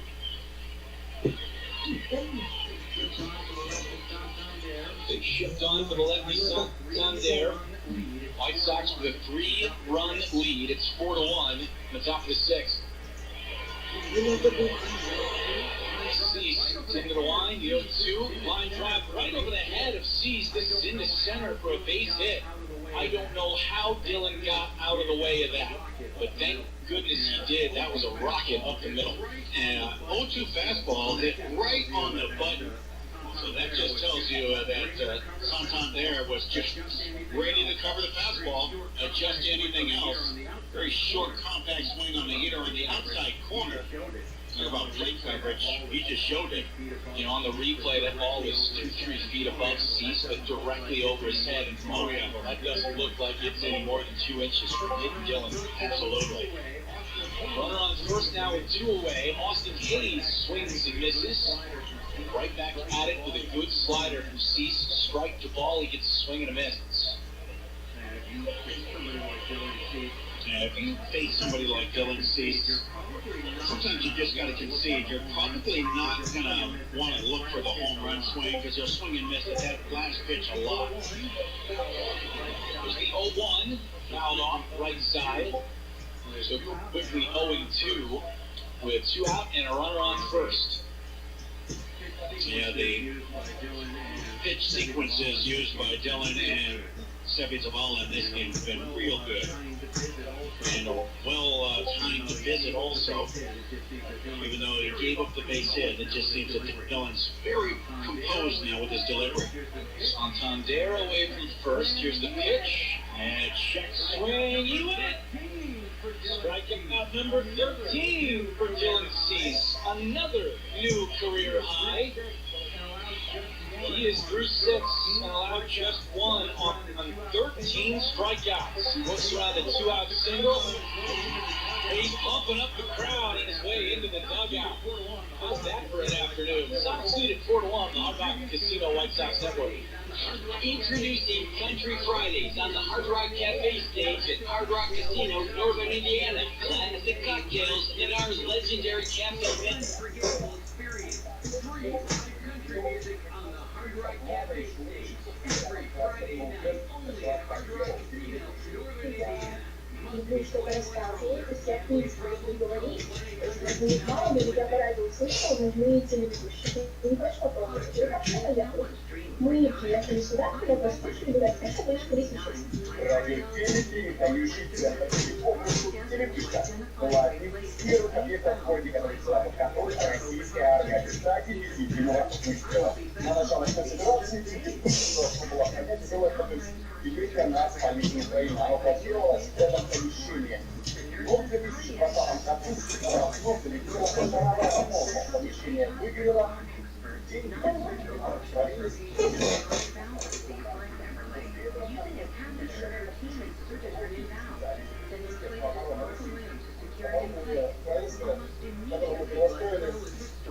Мы решили расчистить программу. Сейчас все работает в штатном режиме, но решает всего в Херсонской области 7 радио-телепередающих центров. Сейчас они все взяты под контроль и позволяют круглосуточно вещать 19 российских и 2 местных телеканалов на территории Херсонской, Запорожской и Николаевской областей. Кроме этого, с первых же месяцев 12 было налажено вещание российских радиостанций. Именно этот передатчик отвечает за вещание радио России на территории Херсонской и части Николаевской области. Кроме этого, в регионе Ужева на канале ВездеФМ, радио ЕАС, ирландские и другие российские радиостанции. Радиоэфир местных станций тоже не молчит. Ведущие радио Таврия рассказывают о своем отношении к происходящим событиям. Сейчас мы боремся на этой территории с нашим врагом. Имеем шанс, имеем возможность присоединиться к этой огромной силе и стать частью чего-то большего. Исторический регион момент. Первый номер Херсонской газеты «Прямская правда». Далеко на полиграфической машине еще не выпала краска. Сегодня будет отпечатан первый тираж 10 тысяч экземпляров. Сотрудники типографии переживали после 4-месячного простоя. Оборудование могло дать сбой, но машина не подвела. А это будет распространяться в магазинах АЗС. Люди будут ходить больше. Также это область. Интересный момент. Газета, которая издавали беспредельные власти, называлась «Гривна». А сейчас «Правда». Вы выходите с силой действительно в «Правде». Жители региона чувствуют это и делают свой выбор в пользу российских средств массовой информации. Все российские смотрят, все 24 канала. Все смотрят каналы,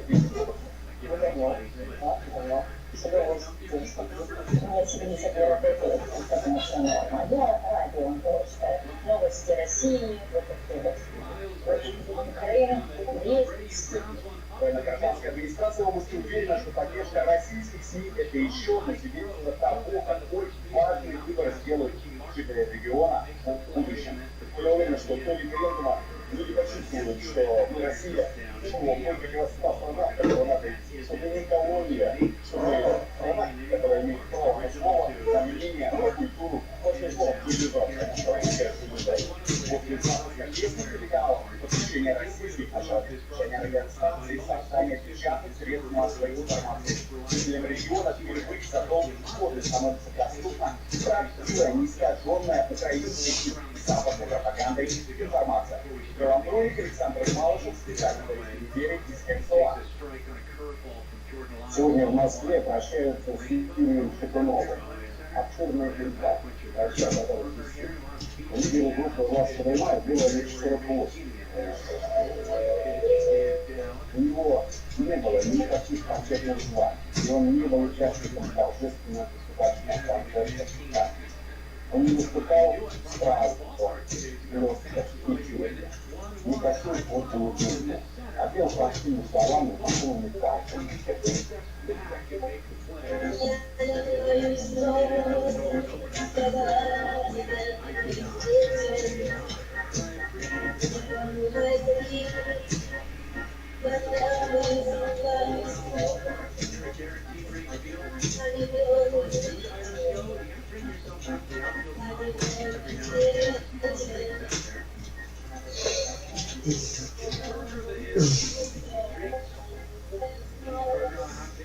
Парень из детства думал, вошли на ветку после года, зарвал утренний пост, песни «Белые розы».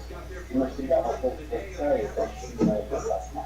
Среди сейчас академия, бухгалтера, учителя, современного подростка, и каждый подпоет себе тексты Первая роза, она знала.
Он олицетворял удачу, судьбу выросшего из родителей человека, который невероятным течением глобальных обстоятельств вдруг оказался в решении успеха.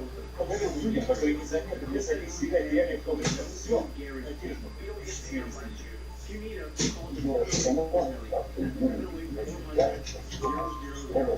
Несколько раз был гостем программы моего коллеги Андрея Малахова. Последний раз на прошлом году.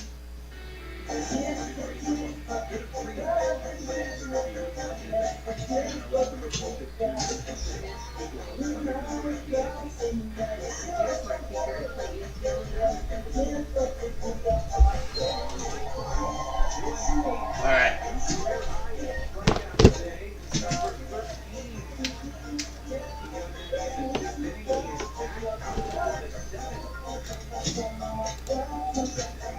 All right, back.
Come on.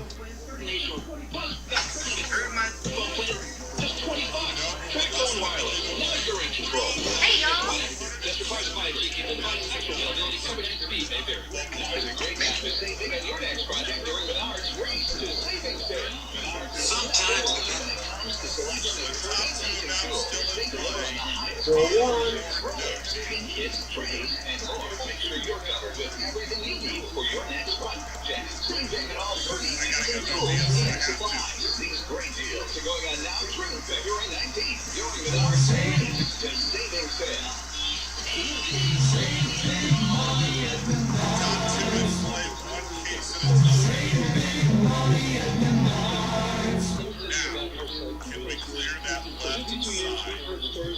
Just like yours, looking for the place to call home. Our site is licensed in Illinois and Indiana. We have 3 agents who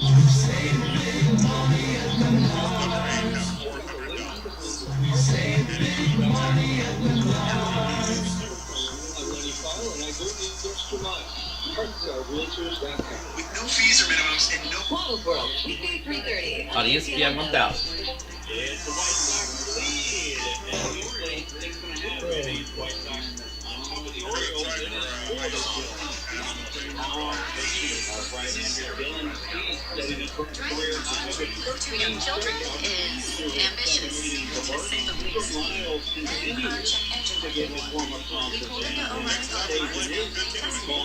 we found it was a led us to a great mechanic just down the street, and we were back on the road in no time.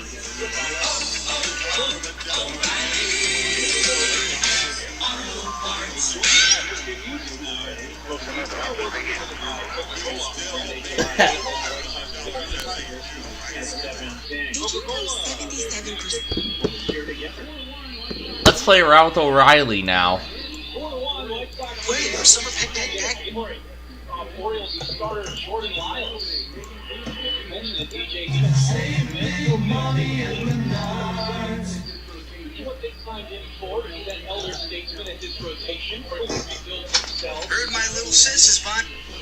Took it down a little bit after the 26. Let's see if we can get that, Unlike the White Sox, everyone Oh, it's that one Geico thing. Venture X. Complimentary pieces. Josh Harrison, Zavala, and Lenine Sosa, the hitters in this inning. Lyles gets a super over for a strike, 0-1. At the Jeep Memorial Day sale. At the Jeep Memorial Day sale.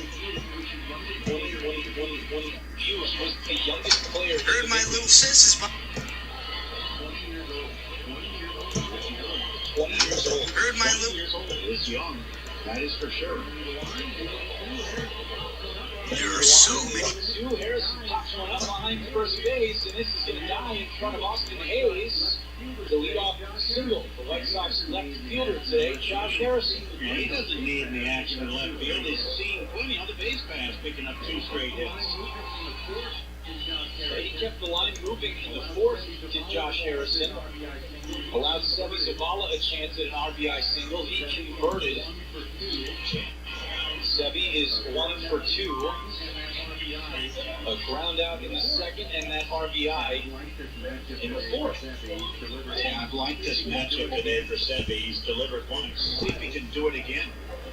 First pitch from Lyles. Big stride by Sebi, but he takes a curveball down, 1-0. A lot of room on the right side. He's got it all open. Harrison at first. Mountcastle holds.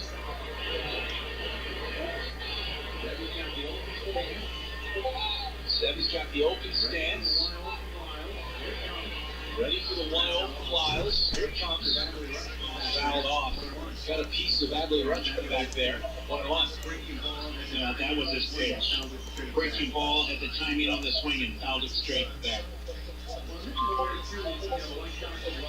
Well, this is where, too, the White Sox have lost 4 in a row. They haven't scored too much against the Orioles. 2 last night, 1 the night before, and a shutout in game number 1.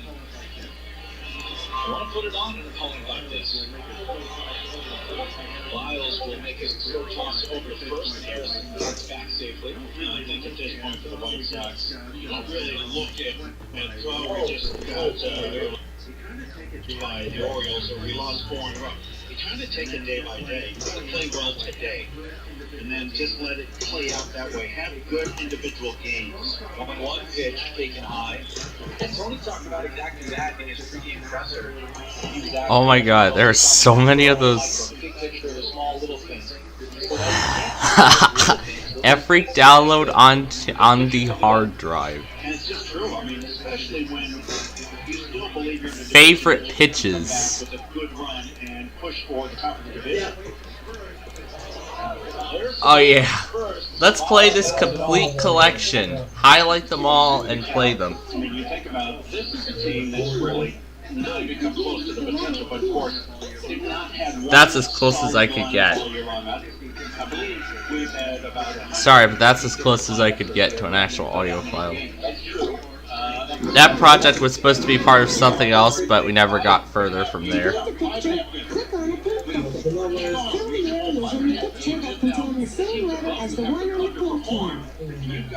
O'Reilly Auto Parts. Sebi rips to a fastball, so he strikes out swinging. Well, the other thing about that is you look at the schedule for the White Sox in the month of July. They're going to start on the road against the Angels, then 3 against the Giants, and then Minnesota for 3, Detroit for 4, Cleveland for 3, Minnesota for 4. That's your schedule for the All-Star. Yeah, and the point is picking up ground against the division rivals, and that's tough. You can definitely do that. But it's hard to get to that point. Oh, sure. Takes his slider down, 1-0, and There's never been a 4th of July field this big. Sure.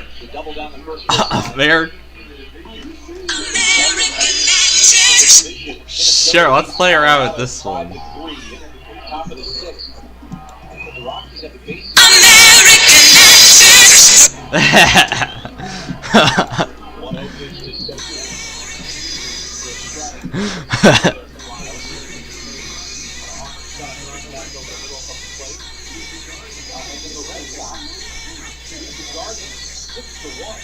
top 7 in that ball.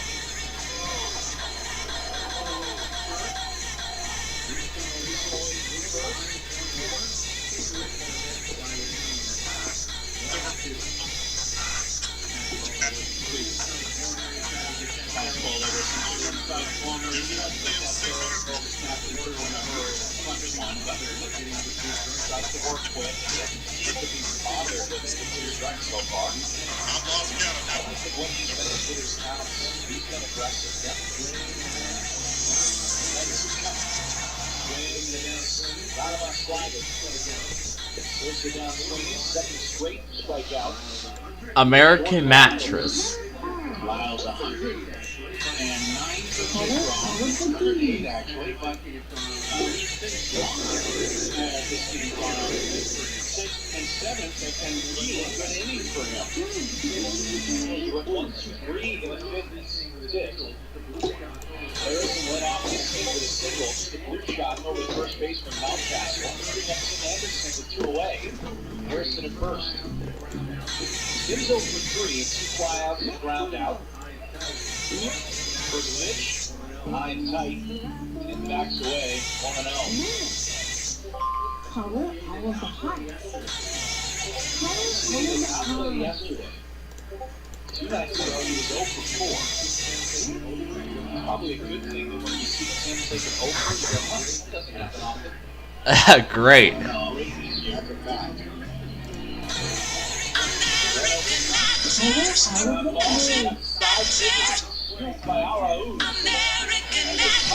Coming in, especially Stevie Anderson.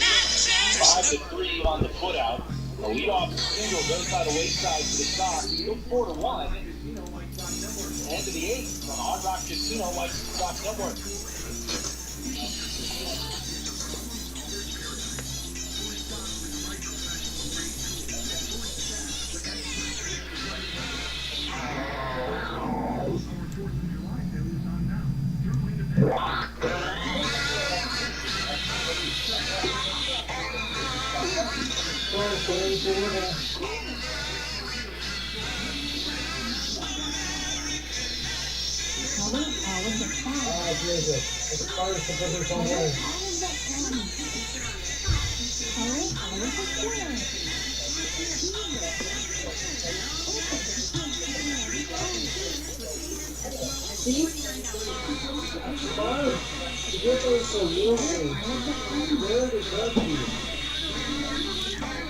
Alright, Sox are up 4-1 as we go into the 8th now.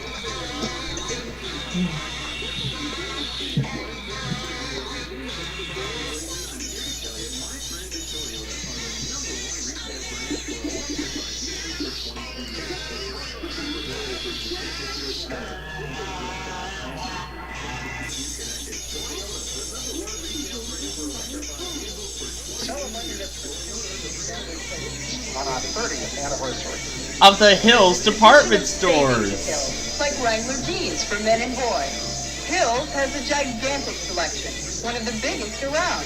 And Wrangler jeans for men and boys are discounted 25 to 30% every single day at Hills.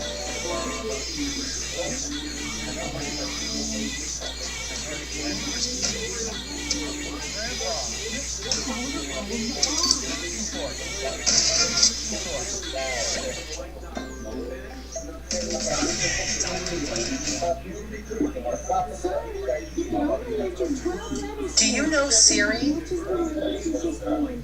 I know her, but I don't know her.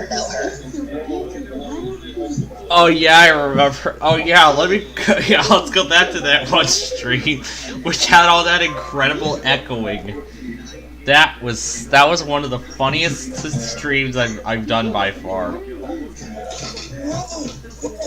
I remember doing one of those streams. It was so funny. Why am I on my TV? Oh wait, that's not right. I gotta switch my main channel, then go to my TV channel, view it, and now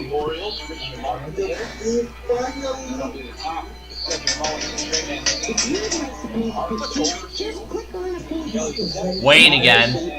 Wayne, Tennessee again.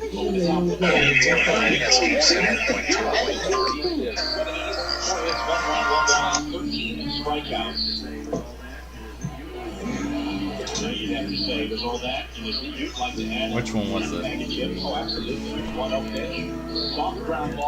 Alright, let's see which one it was.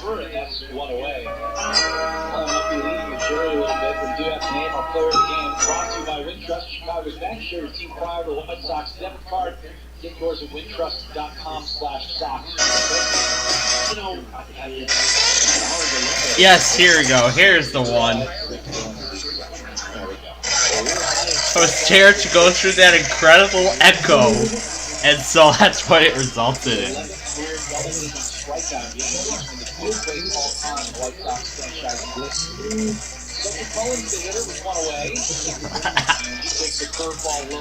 Save that to my favorite Playfield TV broadcasts.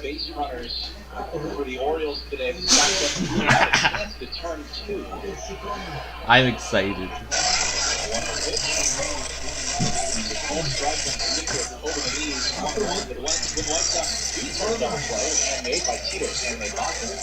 Tito's Handmade Vodka. It's the good stuff and good times. Try recipes, videos, and more at Tito'sVodka.com.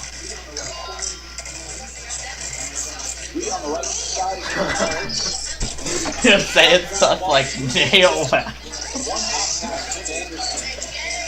why exit velocity matters. Not much of a chance there. Mullen hit it hard. Yes, he did. Yeah, Tim Anderson basically tried to do regarding that. That's just a silly thing ever.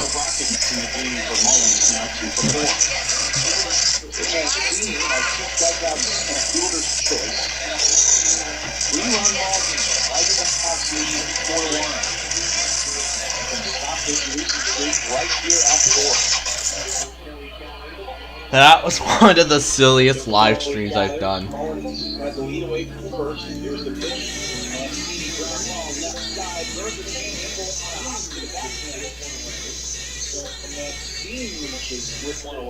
American mattress. And that's a single for straight Mancini.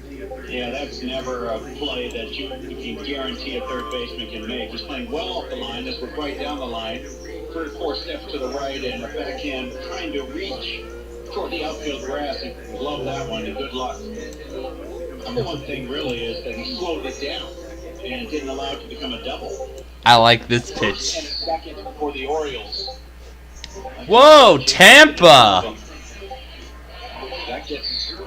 Tampa just put a Marine warning out.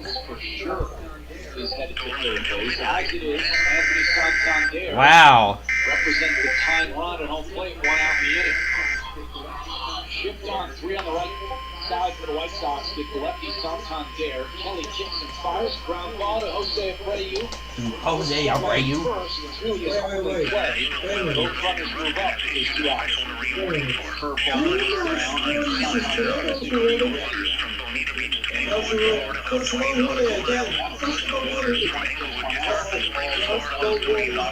Bonita Beach, Inglewood, Florida.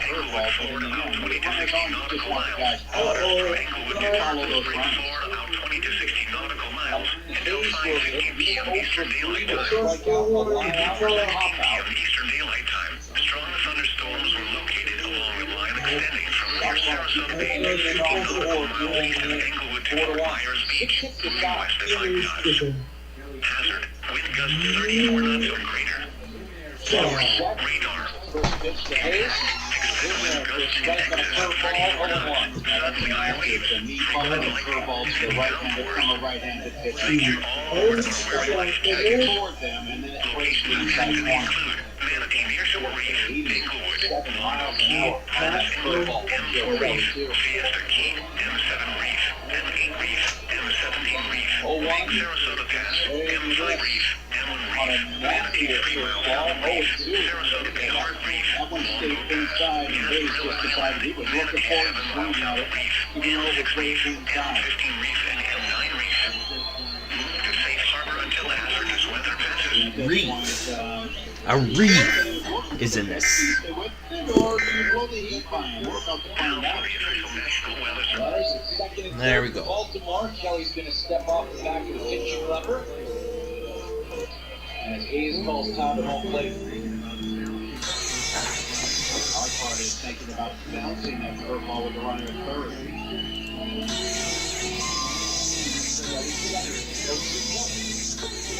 Sinker down.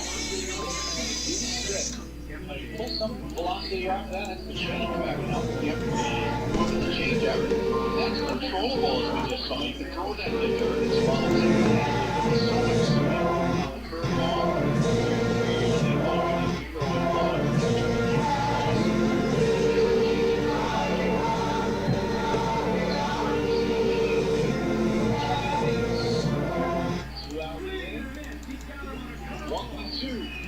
Swing and a miss. He got him on a curveball.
That was the national anthem backwards.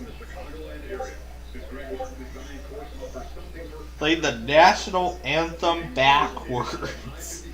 Backwards. Played it backwards. The city of Countryside, Chicago's Western Gateway. Plainfield, What? The station. 12 BD. Top quality ingredients. What you waiting? On ESPN 1000.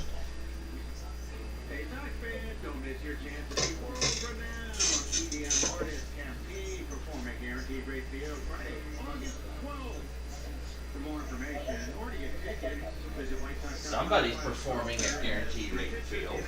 Perez is on behind Jordan Miles. Perez, 27 appearances this year. He is 4-0 Okay. with a 123 We'll see where hard it's run that average. significant. But anyway. Alright, bottom 8. Sox are in the lead. They prevented the sweep. So let's see if they can. White Sox lead 4-1. Vaughn is 0 for 3. A sacrifice fly drove in a run. Back in the third. He chops one to second on the first pitch from Perez. And that's a ground out. With Richie Martin throwing over to Ryan Mountcastle, it'll bring up Luis Robert. The line on Jordan Lyles for Baltimore 7-6. Alright, let's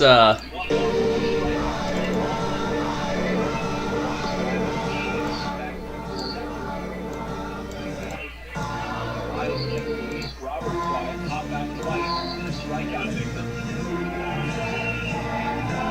Perez set here for the first pitch, thrown in, 1-0.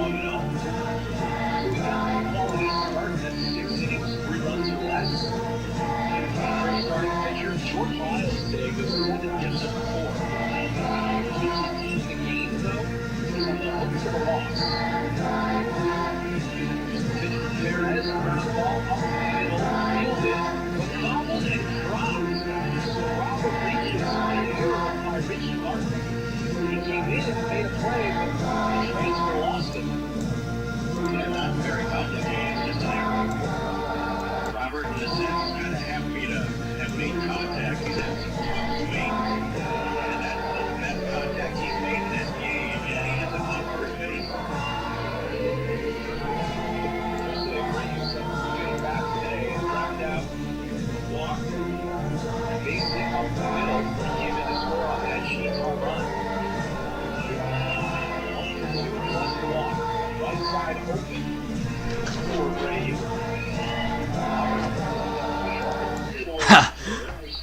Gage really enjoyed seeing this happen live, recompiling this thing.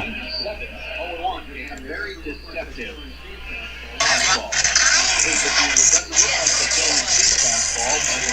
Similar velocity. Talking about Perez getting out of the pit. 5'11", 162. Brady swings and misses a high slider, 0-2. He's a great outcome. He has nothing to do with it. Perez came up with the accident after 2018. One with the Reds in 21 and now the Orioles. 0-2, Abreu off the hands and in the right, it's down for a hit, dropping to second. That ball bobbled a bit by Austin Hayes as he came in to field it, but he kept it in front of him. The White Sox, with one away, have runners at first and second.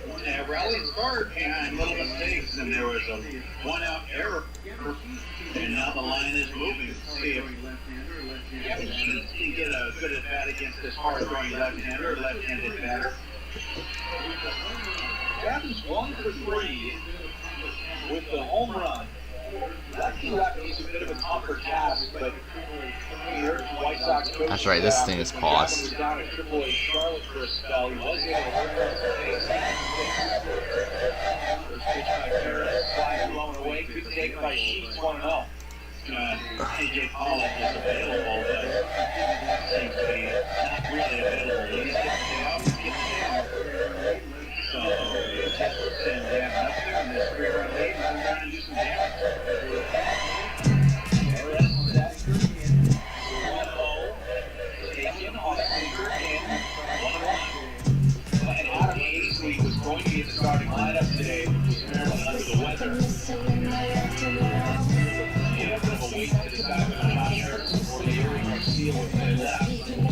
Josh got the call, 1-1 pitch, and then by Sheets. Got in front of the slider, 1-2.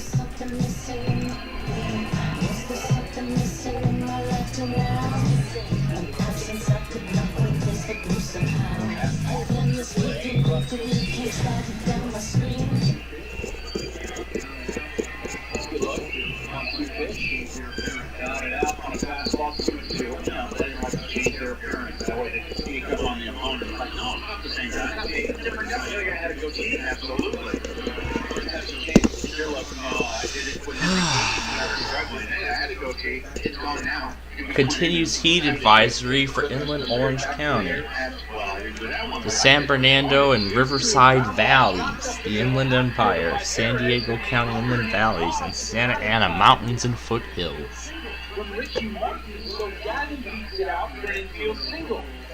Base is loaded for the White Sox. Nice. Little highlight club.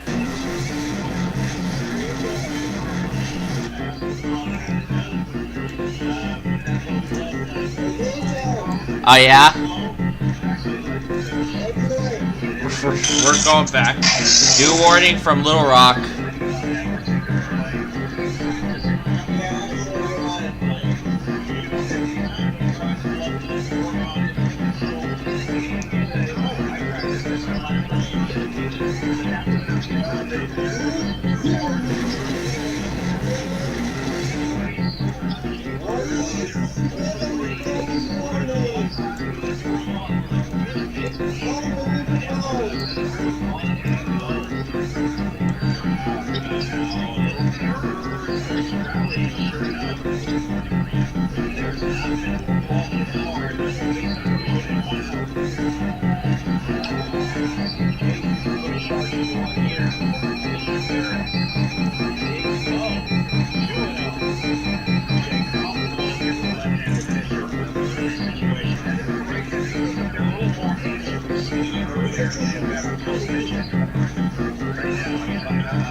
Yay, we get to do the jingle again.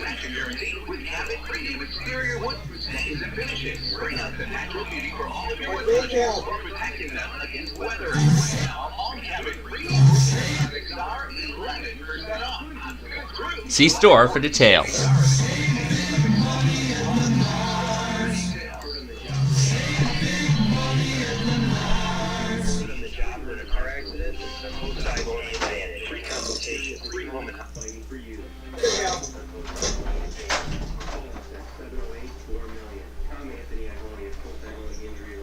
Costa Ivoni advantage.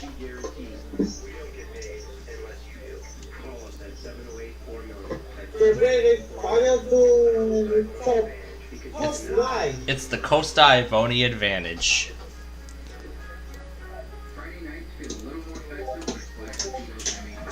Tito's handmade vodka.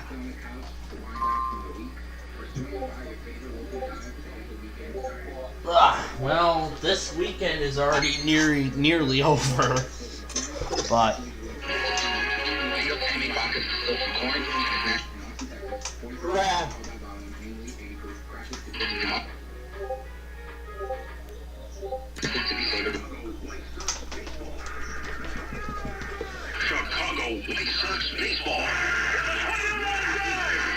this is the ESPN Hard Rock. Captain J. Hood, 7 to 10 morning, ESPN 1000. White Sox hold on to their lead going into the top of the ninth inning. 4-1. All right, this is it. This is going to be the Orioles' last chance.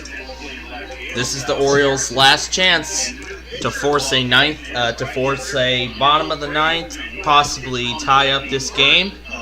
I highly doubt that's going to happen, though, despite the Sox 4-1 lead, but we'll see.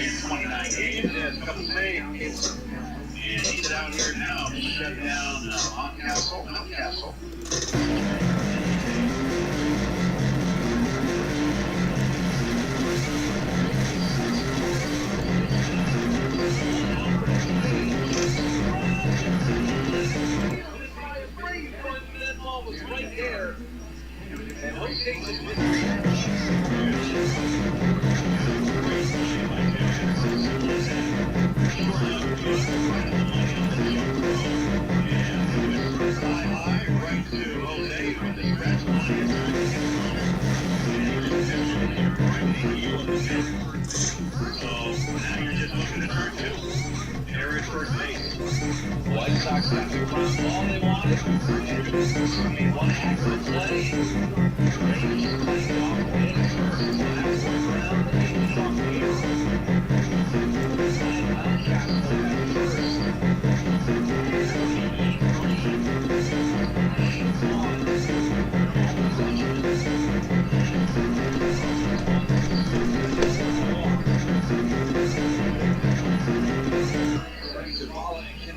Taking their time here. Now set your pitch. All strike on a changeup. It's got the low outside corner, 0-1 on the rookie Rutschman. You're going to remember that he hit that double last at bat on a 97-mile-an-hour fastball. So changeup's a good pitch to get ahead. 0-1 just outside. Fastball that time. 1-1. Berger was in and now drops back. He is essentially playing the shortstop position. Now I gotta remember how everything is positioned. Big wave and a miss on another changeup. 1-2.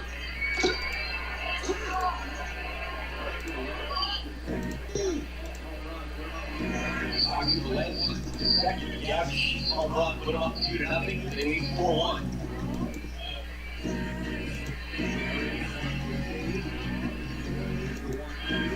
Kendall Graven wants to save. Oh my god, this is a big piece of my childhood right here. But instead, head to the bag and drops the ball. That's 2 errors. Such a significant thing. First and second for Baltimore.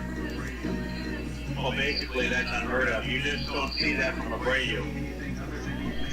I mean, you really can't say anything other than he's made 2 errors, and it's very unusual. Really, my childhood was turned.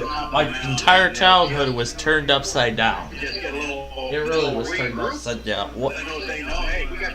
41 advisories for a tropical storm? There's one thing wow. Everybody knows. This is going to be Probably over. the number 1 hustling player the White Sox have had, and well, hopefully nobody's ever put it harder or cared more about crap. So you don't get on him ever. How many advisories do we have for this thing? Jesus Christ. When is this going to be? When is this? When are they going to end all these advisories? Oh my god. That's ridiculous. That is ridiculous. 41 advisories for a single tropical storm.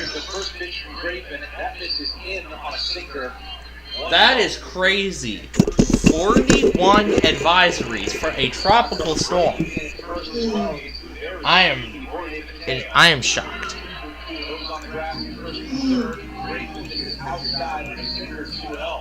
Regain your focus if you're WeatherPro. Mateo had a great day offensively yesterday. He is still a guy just hitting just below 200 or right at 200 now. He's not that big of a threat overall. 2-0 pitch. Slider, this is down 3-0. Ravens set it off, Jimmy ground balls lead. Ryan Mountcastle down to one to short. Tim Anderson made a great play, but Brady couldn't hold the catch. And he rushed it in a weak ground ball to first. And Brady on the transfer heading back to the first base bag. Dropped 3-0 pitch.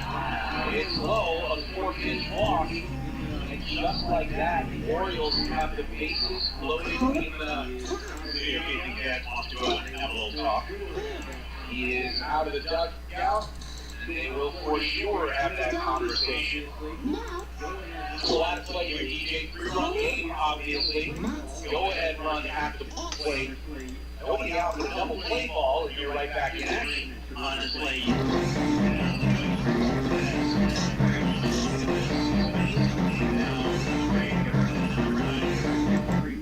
Back to the top of the order, which is a threat, but get the next 3 batters out and try and do too much. I need to get the ground ball, feeding the ball, trying to get the ground ball for a double play.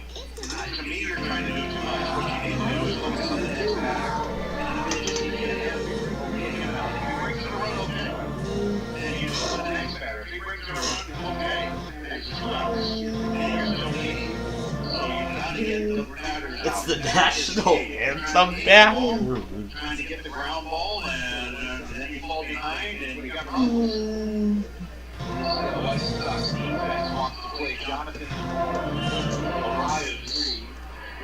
He's got a home run today, 1 for 3. Berger is somewhat getting 30 from the base path. Kendall gets the first pitch change over for a strike, 0-1. Good start to Jonathan Arias. Looks like they could get back in this game here. Nobody out. 2 errors and a walk. Raven comes set. Here's the pitch. Bounced in front of the plate. Good block by 7. 1-1. Man, that sinker, 96, and it bounced in front of the plate. Not even ROs is going to swing at that, and he just picked up his first hit of the season with the home run back in the 3rd. But he is somebody that, to me, he's got the bat, he's got the pop, so you don't take him lightly. There's the 1-1 pitch outside. Change up that time, 2-1. Crazy how this season has unfolded. A man that basically doesn't commit errors on routine plays is committed to. And now Craven in this jam having trouble throwing strikes. 2-1 pitch. Line drive out to right center field. This is score 1. Oh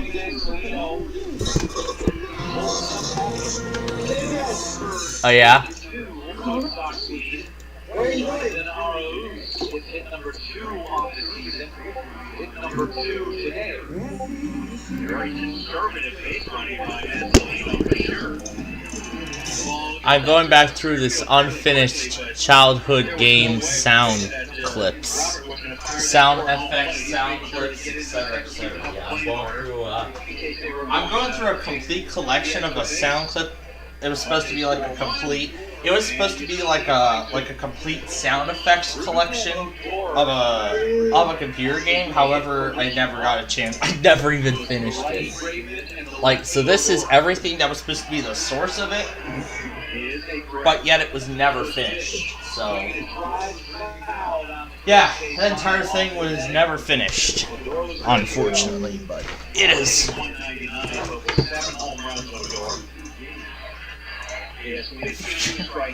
I sure God I left this without making anything else. Tom and Ben News. Just got to get him out now. 0-1 pitch. Swing across it in the minute. 0-2. 0-2. Yeah, that's Odor's comp. Oh, come on! Oh, come on! Oh, man!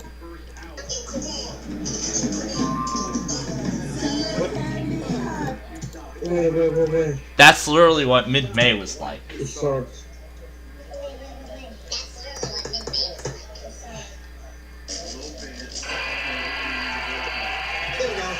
That one part of the song here describes everything that happened in mid-May and last week.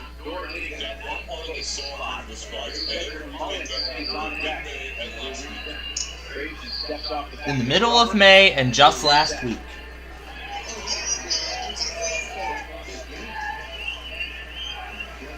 Step off again. Just that.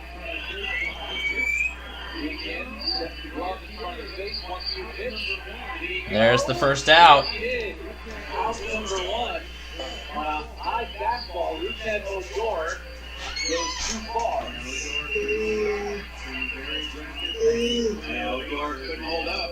Aggressive, taking clearing the bases, and that pitch was about chin high, and the bat out well out in front of home plate.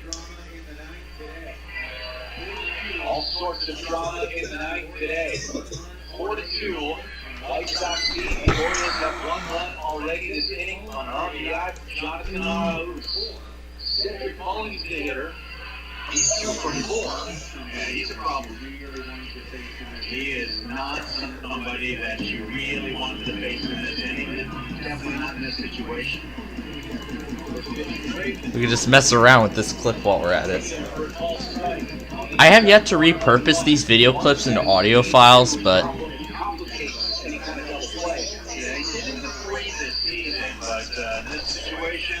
maybe off air I could do a remaster and repurpose them for Audacity.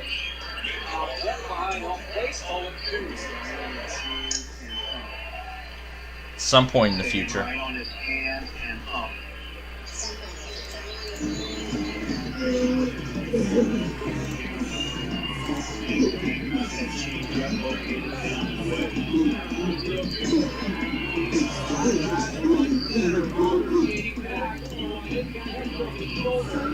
One run he's going to score on the sacrifice fly. 4-3, but there's 2 away. Well, that's the key. The 2 away is the key right now. Nice job, Robert, getting back to that. Yeah, that was literally like the up-close shot of the speaker. He was going to score on that sac fly. And Lino had to hold him up at third. There's the third. Arauz is at first. And see there. 1 hit today.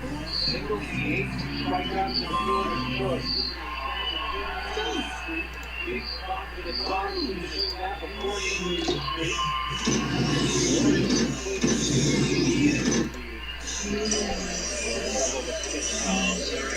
Can't believe the cat got that. Ready.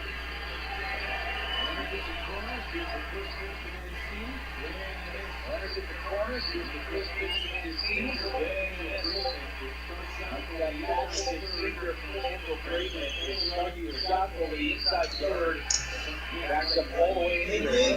Oh yeah. Messing around with these clips.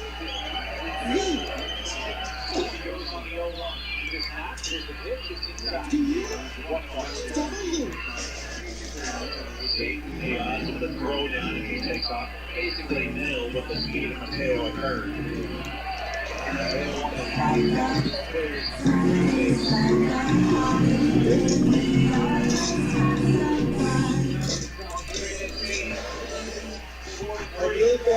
Oh yeah.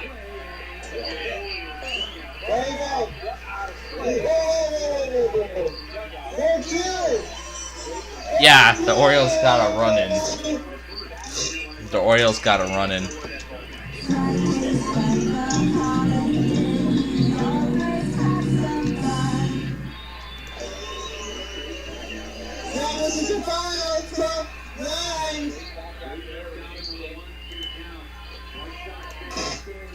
Yeah, the Orioles are down to their final out now. They're down to their last. The Orioles are down to their last out now. They're down to their final out. And that's it. The White Sox have stopped the sweep against the Orioles, and they win it 4-2.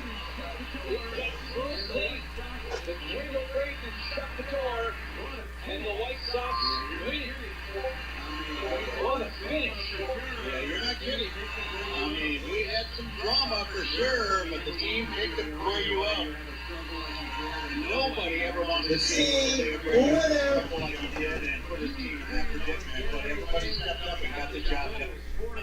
Huge win on Getaway Day. We'll be back with the totals 4-3. Sox get a victory on the Hard Rock Casino White Sox Network. The sound of a nice cold. So the Sox have prevented the sweep, but the Orioles win the series 3-1. But the Orioles win the series 3-1 against the White Sox. So our next game will be tomorrow evening at 8. Yep. Our next game will be tomorrow evening at 8:30, which is going to be a very late game. That's right. But why is that? Because we're going to Los Angeles. That's right. Tomorrow's game. We'll be in LA. We're going to be in we're going to actually not really I wouldn't really say LA. I wouldn't really say LA, but really we're going to Anaheim. We're actually going to be in Anaheim just outside of LA tomorrow night as the Sox play against the Angels. So that's where tomorrow's game is going to be taking place. So here, let me reset the scoreboard for that game, so I don't have to worry about it tonight. I can just get it over with now. All right. So now that that's over,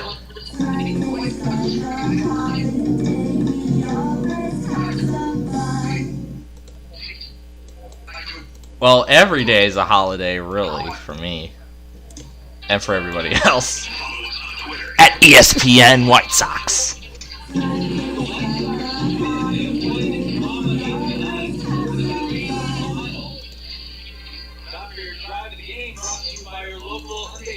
All right, Cerri, my own. High fly ball, deep right field, back goes Hayes. This is gone. That's the home run from the beginning. That was the home run from the beginning of the game.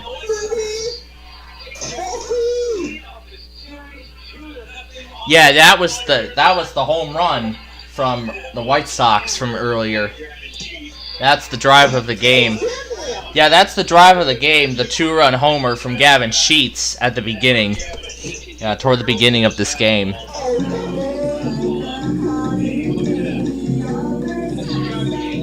Now I'll just take you through this complete collection here.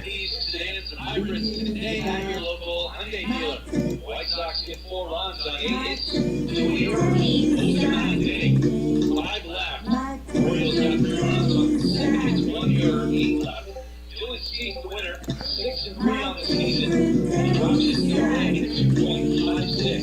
The Lyles get the loss, 4-7. Kendall Braden with a save. Well, the weekends, there just really isn't anything exciting on, but mainly the weekdays are what I like, because that's where all the main stuff happens, you know. Monday, it's the iPod stuff. If I were to redo those Days of the Week songs, I would theme them mainly to iPods, NWR, and all that other good stuff. I would repurpose it for all those kinds of... Yep, all those things.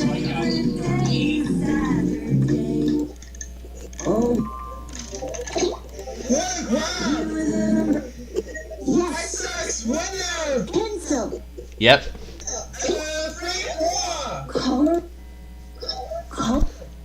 I'm going through this complete collection here. Yep. Now that interest rates have risen, I believe there are a lot of alternatives that may make more sense, so be very careful. Again, I don't know your situation, I don't know specific products, but I only know what I've seen, which is a lot of contracts purchased at the bottom of the market. And it's caused those prospective clients that I run into doing wealth path analysis a lot of regret and hundreds of thousands of dollars in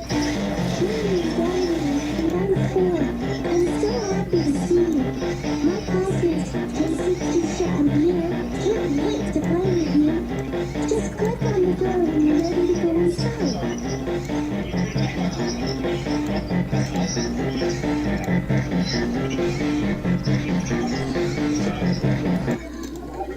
Analyzed by a fiduciary, not to sell you something. And not color all of the exits. Nani? Color all of the exits. Color D. D. Dima. By 30% from April. The National Association of Realtors reported earlier this week that a single-family house... Car. Car.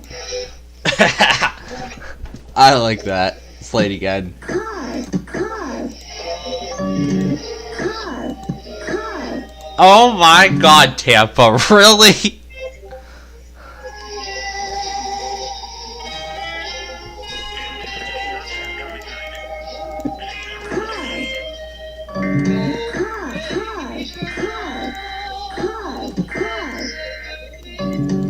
Why?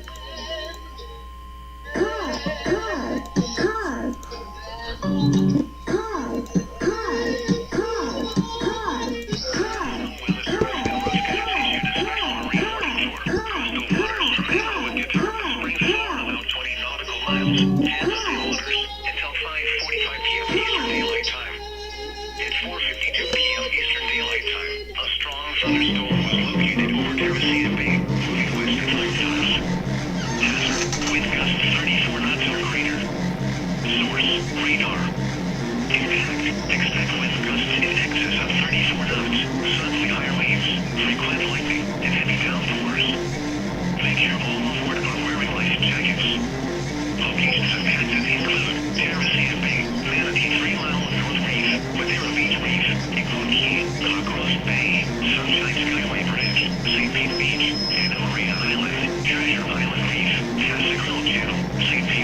It's real news for real people.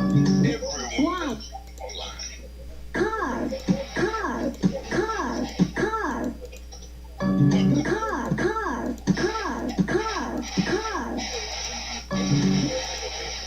Coke 9. Coke Apple.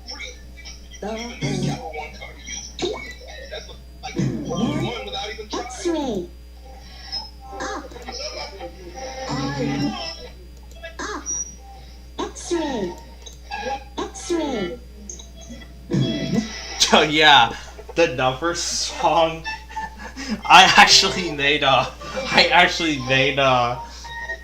fake audiobook for this one. And it literally said, "Let's sing the number song." And then oh, that was so much fun to make. Oh my god.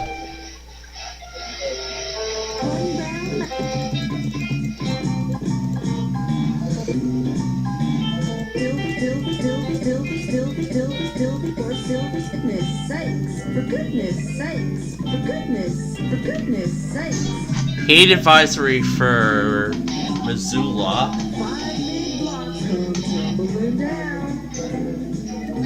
That would be a cantilever bridge that would be tumbling down.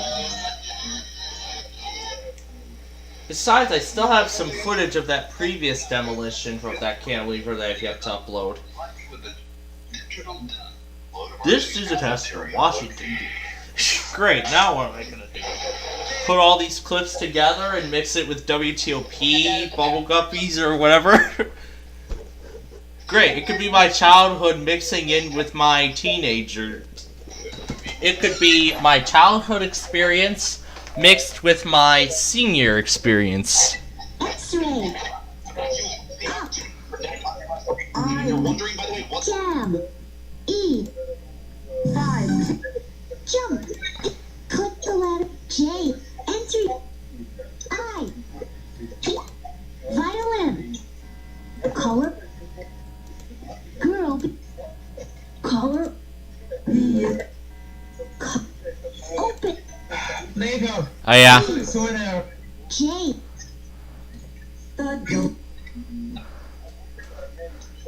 Now still going through this great collection here.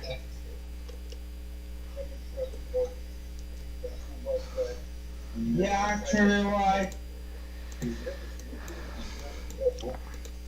But yeah, we would be, I would say that we would be going offline like around this time usually, but we're getting the stores and stuff done now because we didn't even bother yesterday, so they're doing it today, and then of course then afterward, then you know what, so.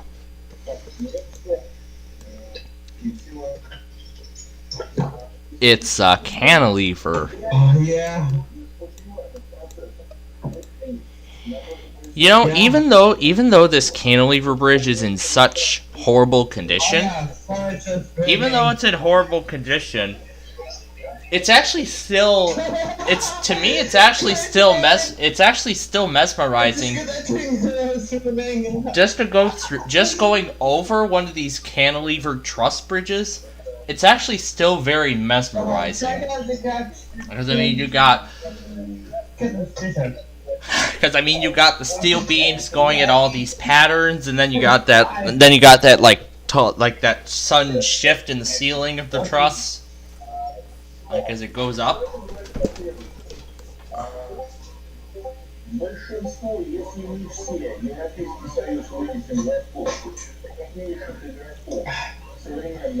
Hey. Oh yeah. What are you doing? As I said, I'm showing everyone how mesmerizing going over a cantilever bridge really is. To me, that is. It might be a different experience for others, but I want them to keep this cantilever, but bring it back to a stable condition. Yeah, and bring this back to a stable condition. Yeah, bring this truss back to a stable condition, but keep it. Because if I ever go through downtown Joliet again on I-80, you know what? We have not done a street view video yet on I-80. We haven't done like the southern section of I-55 yet. Oh yeah. Next time we go east on I-80, we're doing another real life driving video. However, like, I was hoping that we were gonna do one. Like, I was thinking over, like, all this 4th of July plans. I thought we were gonna do Interstate 80, but no. I guess not, so. If we were to do a street video of I-80, though, we would, Ridge Road to LaGrange Road would be our best bet. So it'd be like a long way down Interstate 80. If I ever do go back to the Orland, Dave and Buster's, then yeah, I would do a street view video on Interstate 80 at that point. I don't remember people starting to set off fireworks this early, because they were setting off a lot near my house last night. Interstate 80. But I'm glad they're actually improving this stretch of road.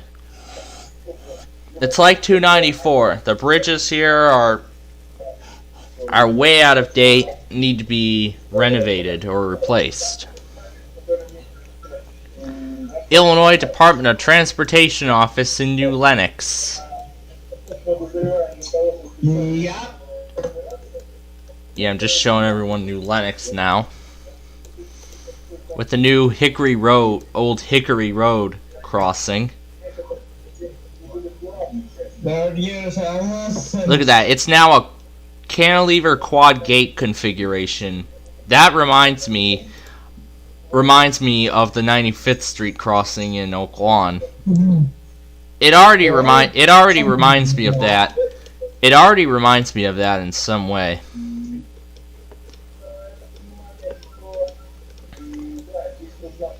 Which, by the way, I'll show you what that one looks like too. So, this is the 95th Street crossing.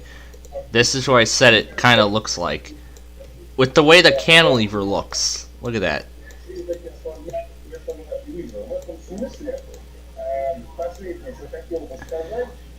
If we went down to Smashburger during the rush hour, then we probably would have been able to actually see a train go by this crossing, but I guess not.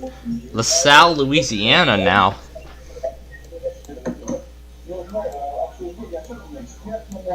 And yes, they're actually starting, and right here they're actually starting work. Alright, and right here they're actually starting work now on that Duncan. In the State of the Village that Oak Lawn did back in 2019. I think Duncan was in like a delay of actually starting to build that new restaurant right here. So let me pull up their address. Savage Gamer is live.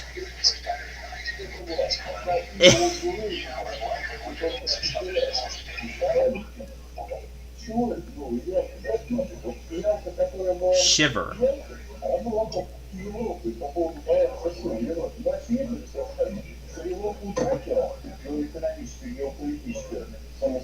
Is the most effective way to flush all the pollution. How do I know you'll be good enough for my son? You see, he enjoys the finer. H-Pad Summer Rainstorm in 8K.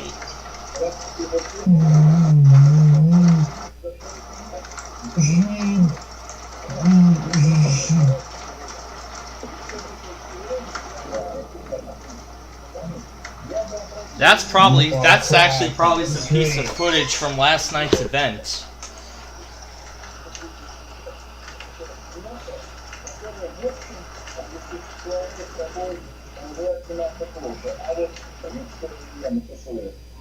There was a big lightning strike that he caught on there too. My goodness. He actually caught multiple ones. Insignia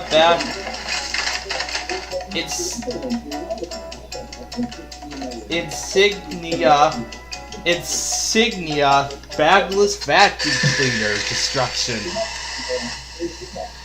What's she trying to vacuum up? Sand? She's trying to vacuum sand and dirt. Thunderstorms.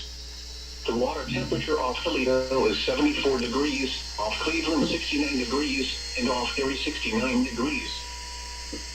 Here is the river report. Rivers will generally maintain levels, though some localized rises are possible late Sunday and Monday on smaller rivers and streams. The following are today's 7 a.m. observed stages.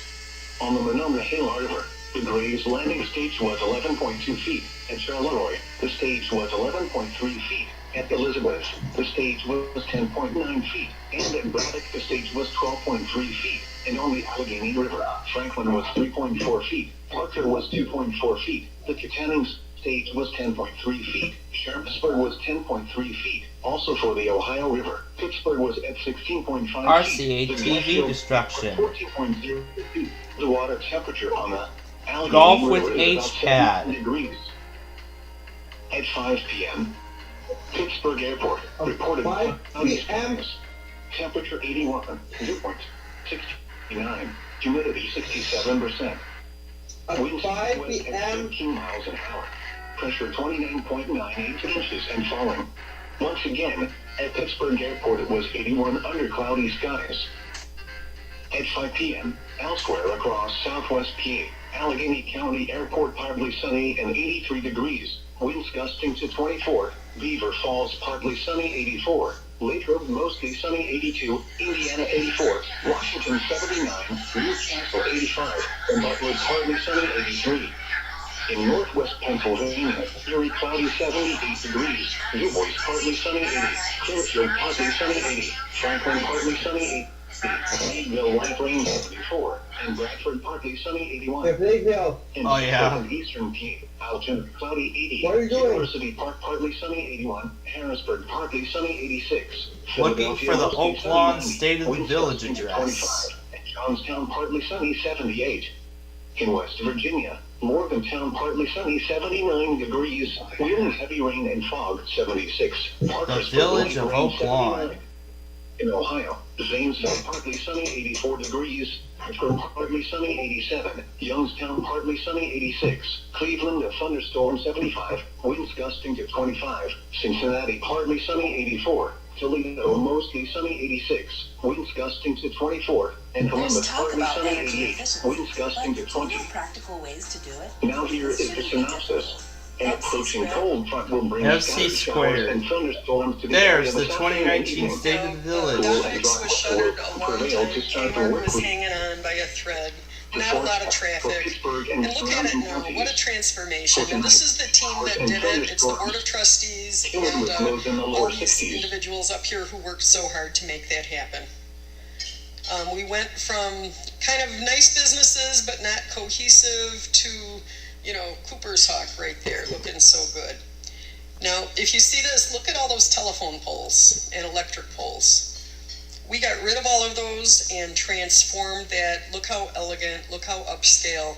This is when you come into Oak Lawn, what you should see, and we couldn't be more proud. So now that we're winding down phase 2, it's nice to sit and pause and reflect on that amazing work, amazing commitment. It was scary. The market had just bottomed out pretty much, and you know, it was a tough time to do this, but the fortitude of this board and this team made it happen. We're just so proud. It's really all about making it better for the future. That's what everyone here is working for, and that's really what we want to do. Chef is outstanding. The chef is on to go, have your meetings, celebrate special occasions. There's some shots of the interior. A lot of whiskey in there. And fine dining, very elegant, sophisticated restaurant. The Barrel Club. Opening late spring. Well, I know there was one place that never opened. There it is, the Barrel Club. Let's give him a round of applause. Barrel Club. Next one's Rock and Brews. If anyone's from the 70s and remembers the rock band Kiss, Gene Simmons from Kiss, this is his restaurant concept. Oak Lawn will be the first location in Illinois. It's going to be on the corner closer to 111th, right over there in that corner. The inside is going to be expansive, colorful, lively, a lot of rock and roll music, a lot of great upscale pub food. You want to go out with your friends, have a great time. It's going to be one of many fine establishments in Oak Lawn. And here's another shot of the proposed exterior. For those of you who are into architecture, that guitar, yes, is 80 feet tall. They wanted it to be seen from Cicero, and I think they'll be able to see it when they fly the planes over Midway. It's going to be really cool. And that's another shot of the interior. It's going to be great fun coming to Oak Lawn. And that's going to be late summer, early fall. Well, that came and went, and absolutely nothing happened with that. So, I don't know what happened. Did they pull out? They probably did. Rock and Bruce probably pulled out of the project. What a shame. Oh, let's hear it for Rock and Bruce coming. Well, let's hear them. Well, Rock and Bruce actually never came. Well, they said they were going to open, but that did not happen. So I guess they abandoned that portion of the project. Now, when this concept was originally designed and the Board of Trustees made that investment on this corner, the vision was always retail. So we're thrilled that TJ Maxx and Home Goods are coming to Oak Lawn.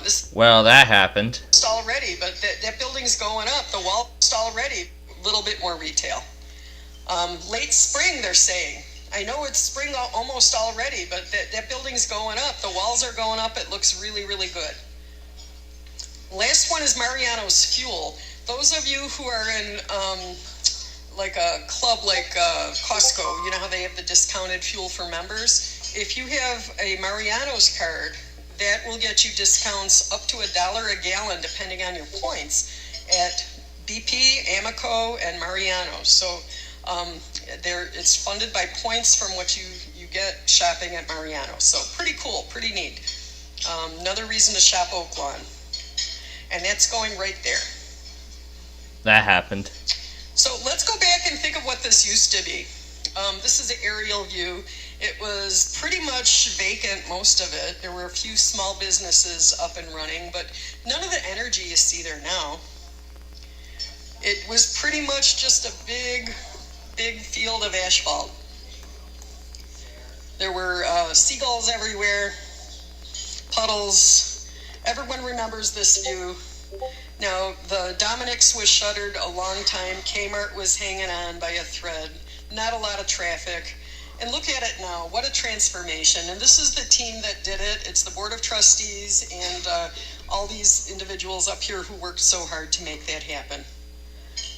We went from kind of nice businesses but not cohesive to, you know, Cooper's Hawk right there, looking so good. Now, if you see this, look at all those telephone poles and electric poles. We got rid of all of those and transformed that. Look how elegant, look how upscale. This is when you come into Oak Lawn, what you should see, and we couldn't be more proud. So now that we're winding down phase 2, it's nice to sit and pause and reflect on that amazing work, amazing commitment. It was scary.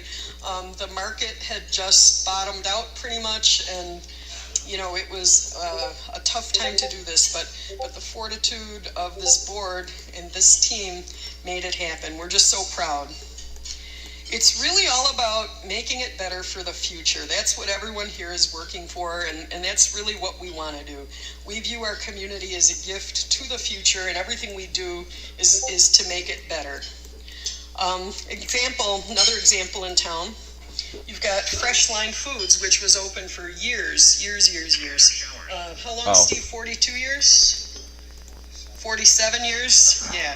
And this was property that grew organically. You could see these buildings were all once individual businesses. He kind of assembled them all and made that whole block his. And it was recently bought out by Pete's Fresh Market. The parcels you see in the corner, the apartment building in the upper left and the house in the upper center, those have been bought by Pete's Fresh Market also. They're going to demolish everything and build a brand new store. And those of you who may not be familiar with Pete's, it's wonderful. It's going to be great. Every day, almost a resident tells me they miss a store in the center of our town, and it was so convenient to go pick up a few things on the way here or there. So we're thrilled, and it won't be one of their big stores, but it's going to have Pete's quality, and they're famous for their produce and their freshness, and we couldn't be more thrilled. So I want to welcome them.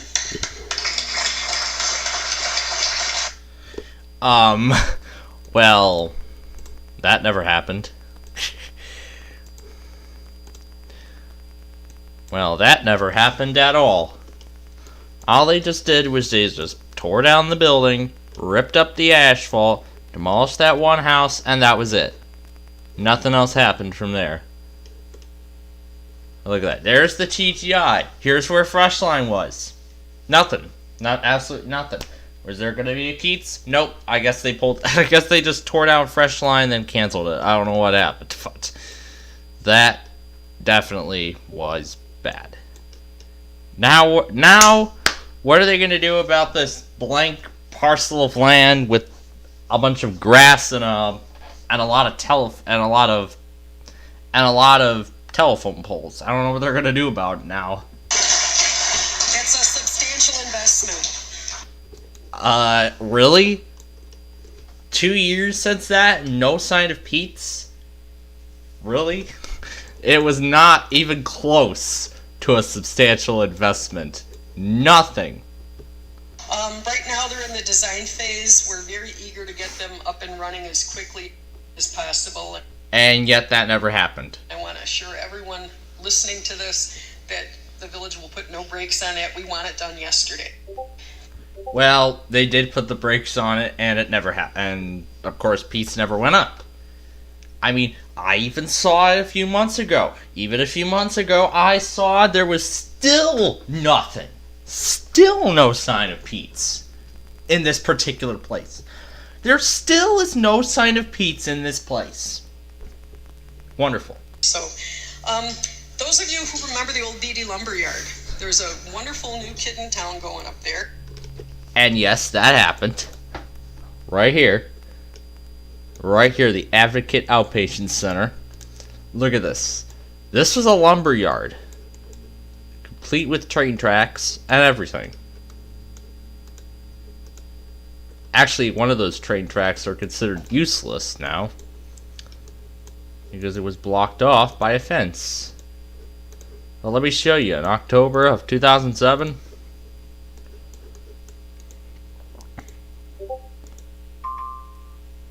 Strong just from that.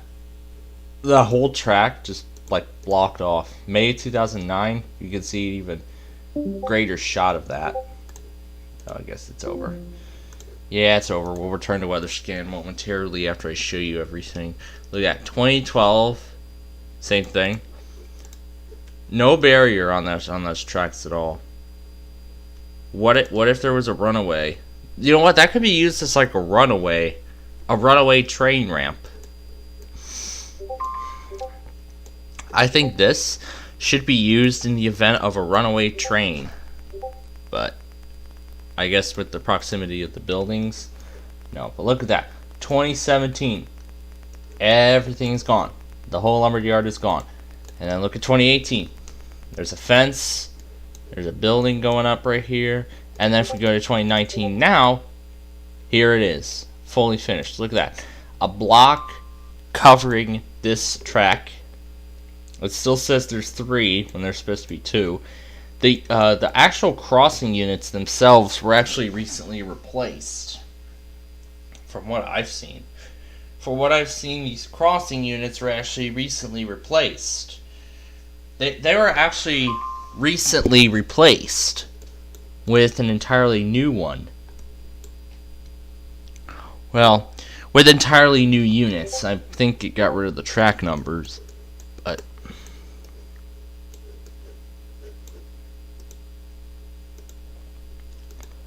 still, 2 metro trains can come in at any time, because that's what this is. Yes, there's the pedestrian crossing right next door.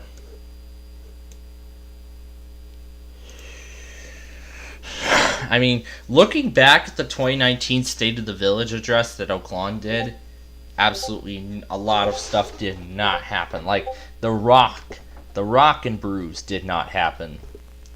The Pete's did not happen. Advocate Medical Group, they're going to have 205 employees there. Of that 205, 154 of them are expected to be doctors, nurses, and that's what it looked like. Ready to open soon. They're finishing out the interior, and I'm thrilled to bring those jobs, those professional people. You know, there'll be one with rooftop dining, one with a drive-through, and a new traffic signal at 50th Court. Well, that was actually supposed to happen. That was supposed to happen a while ago, but now it's actually happening. But it's actually happening now. But now it looks like they're actually doing it. Yeah, so now everything mentioned there is happening. And this old CARES building, you could drive through the center of our town, not even notice this building. This is going down. And I don't have the court. And this old CARES building, you could drive through the center of our town, not even notice this building. This is going down. And Which I it don't did. have the drawings to show you, unfortunately, of the new building, because Dunkin' Donuts is now Dunkin', and they are redesigning everything with their new brand. But this, you could see the footprint. Children's Museum is the round bump out on that building you see, just by the tracks. Yeah, so this is where the Dunkin', I believe they actually delayed it like a long time, but actually now they're finally going ahead and they're actually putting up the Dunkin' finally. It's been a while, so it's been like what, 3 years? Oh, maybe these plans were delayed because of the pandemic. Yeah, I think a lot of these did not come to fruition, likely due to the pandemic. I know Rock and Bruise did not happen because they pulled out. The Dunkin' was delayed because of the pandemic. Yeah, they probably delayed it, and they delayed it further due to the pandemic, but everything is starting to go back to normal, so they're making these kind of plans a reality now. But this, you could see the footprint. Children's Museum is the round bump out on that building you see, just by the tracks. And you could see the traffic signal there. And this will be a drive-through, it'll be a traffic signal. It'll be really, really nice. More to do in our town center, so we're happy. And this is a little more detailed view. A lot of these slides are a little too detailed for a presentation like this, but I want everyone aware that many people at home will be watching this on YouTube, and they could pause and look at the details. And some of these have more detail than you're going to see, but that's why that's the case. So Oaklawn Commons, trustee borderer side of town. Trustee borderer, raise your hand, sir. Yep, that happened. So grocery store, you look across the street from this parcel and you see a very high-producing grocery store, high-producing Home Depot, high-producing Portillo's, one of the busiest Portillo's ever. And Target's doing exceptionally well. They're all going gangbusters. You cross the street and it's awful. There's another giant expanse of concrete, no trees, no plants, just blah. So this was for sale after Kmart closed. As you know, Chuck E. Cheese is long gone, and the remaining businesses are on the way out. I think Pep Boys is still open and the lumber place still open, but they're winding out. The bank on the corner, Chase Bank, and Longhorn are all staying. It's not part of this parcel. But this is what they want to turn it into. The Hub Street Group purchased it, and they recognized the potential, and they saw what's going on 111th and Cicero, and they say, yeah, we know that this can be done here. They've been working with Trustee Border and our whole team to make sure that it lives up to what we think the entrance of Oaklawn on this corner should look like. Well, that's actually what happened. That's actually what happened on that section too. Because I actually got to see it.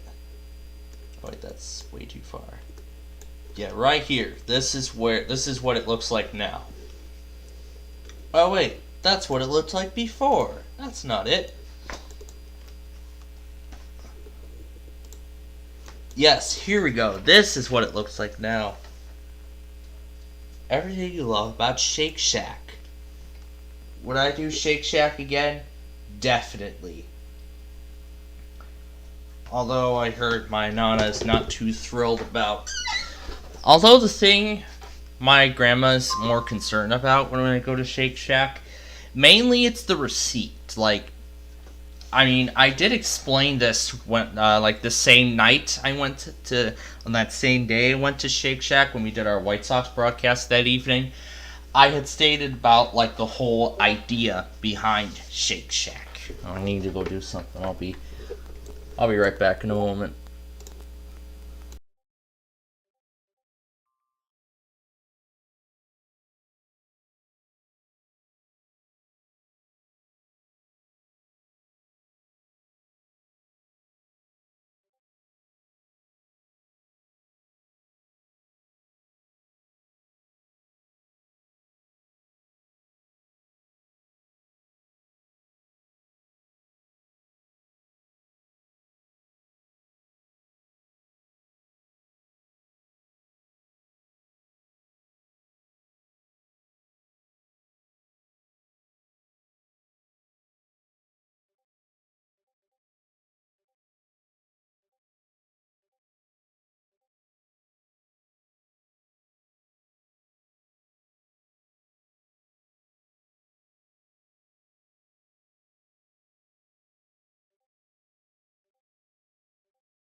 Alright, so, now, let me see if I can get a good view of that place again. Alright, here we go.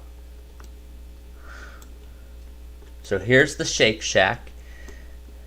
So, for those of you who remember from Friday, from our White Sox broadcast from that same evening that I told about Shake Shack, I'm gonna, like how I said about, I was saying about how you actually when you walk in, you use the kiosk to make your order, kind of like how McDonald's gives that option. McDonald's gives that option too. You can use their kiosk to make your order.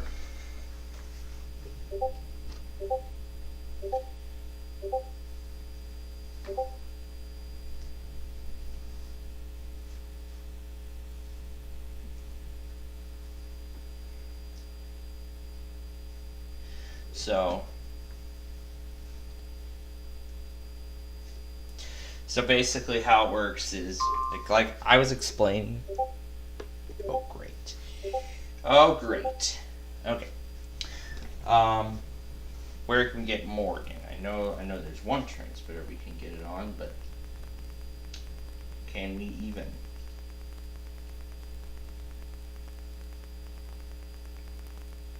Okay, there is a Morgan on there.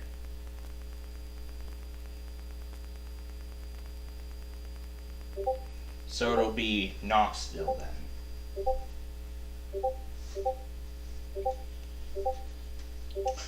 I don't need to do anything because it already works.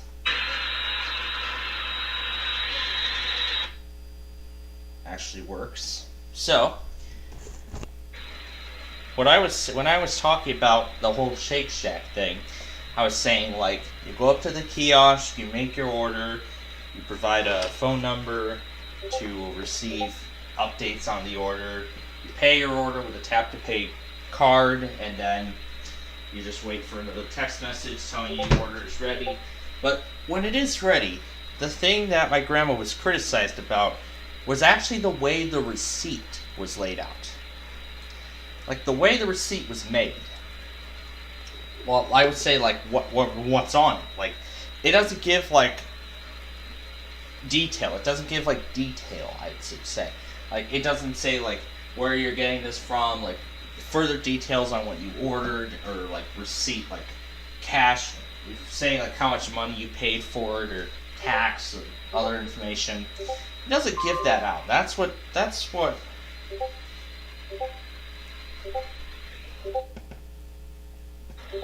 the thing my grandma's criticized about when it comes to Shake Shack,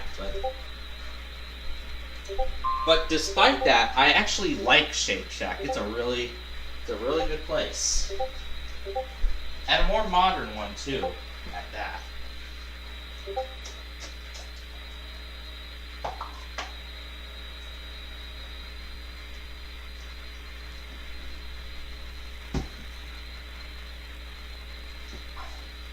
Alright.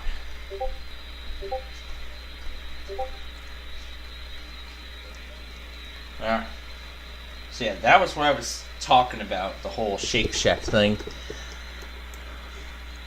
But as for that other one that I tried further down the street, it's actually Smash Burger. That location is currently undergoing a renovation, I should say. Yeah, they're currently remodeling that restaurant, but when the remodeling is complete, we'll actually eat there. We'll eat there next time when the renovation is finished. But I already seen the exterior already got its renovation. I see it has a new logo, so the renovation efforts are going well so far, and I like that. But of course, you know what we got tomorrow. We're gonna get back into the tradition of WEDA and TOP. So now it means I'm gonna tune into WEDA at 9 a.m. and then listen through the hour and see if they test.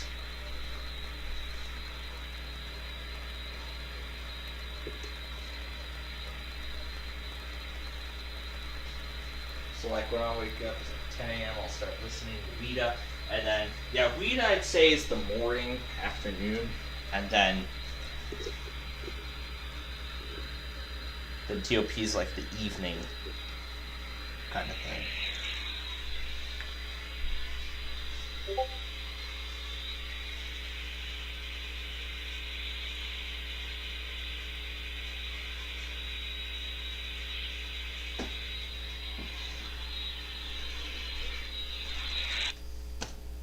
Okay. So, alright. I think that's about all that I need to like state and everything. So, if you don't mind, we are going to go ahead and bring you back now to weather scan. We're going to go ahead and resume weather scan. I'm going to refresh all the locations and everything. It says one is like 0 miles, which that's not right. I'm sure their locations are automatically going to refresh, but anyway, yeah, there they go. They're all refreshing now. But as I'm saying, I'm going to say anywhere within the next 30 minutes. I don't know how. They haven't left the. They haven't. Oh, I see. I see they're in the parking lot. Okay. Alright, so I'm going to say now within the next. I'm going to say anywhere in the next 15 to 30 minutes. I'm giving everyone a heads up. Anywhere between the next.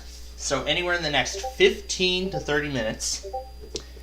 You know, this is what usually happens every Sunday afternoon. You know what usually happens every Sunday. We usually have to go offline, so we can so I can allow my parents to get the important bills done online. So that's the reason. And then after an hour, like I'd say an hour, I would say anywhere between an hour and an hour and a half, anywhere in that time frame, then that's when you can expect us to come back. But we should be back in time for KDKA later tonight. So, yep, of course we got a lot of stuff going on this evening. We got the KDKA test, we have that new one in Jacksonville, and then we got all the stations in Michigan.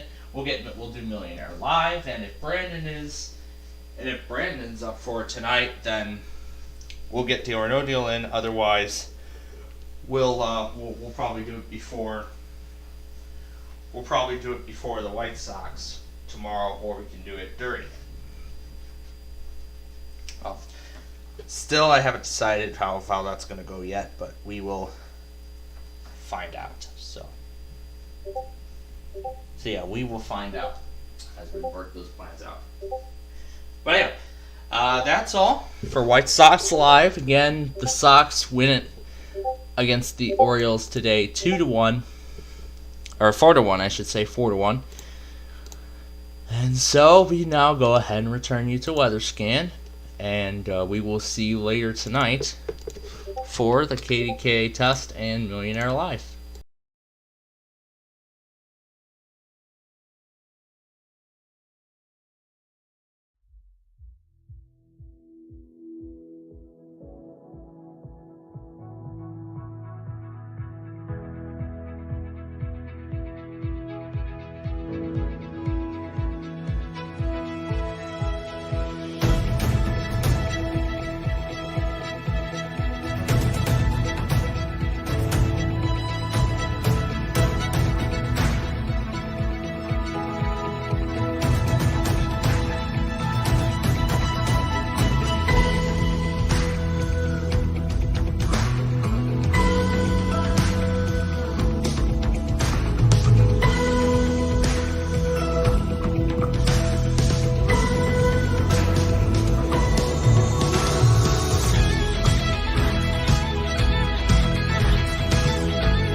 Alright, folks, it's time for the KDKA weekly test here this evening.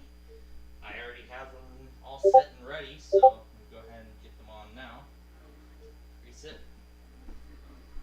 Of course, we have the usual bleed through, which is what I don't like. So we might have to do the low-pitched amplify again. You know, just before we got on the air, I've been having too much fun with combining that scene from construction site with Yalek, with the 5435 music sample that Yalek made. I've been having too much fun with that. I've been going to the left on I-55, going down the Stevenson Expressway into the city on Apple Maps. Oh my god, I've been having too much fun with that just before we got on the air here. Oh man. Okay. Good thing I remembered to stop playing around with that before I would miss the test. And yep, I hear KDKA because I can hear the CBS News thing. This is a CBS News. Oh wait, that's not right. This is CBS News on the Hour, your home for original reporting. Recently, right close to Mariano's Ocean. This was for sale after Kmart closed. But the building you see just by the tracks.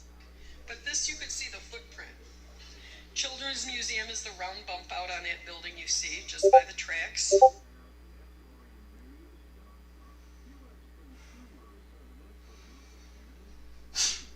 I've been having way too much fun with I-55. I'm not sure, but it was my exception. Oh yeah, and also another thing too.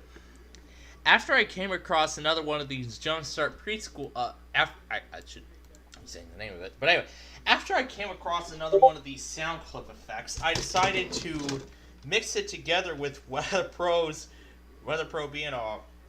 being like a lion, because it literally says like a lion here. I'll actually show you what I did out of this. Mouse, or roar like a lion, roar like a lion, roar like a lion. As WeatherPro roars like a lion, it says roar like a...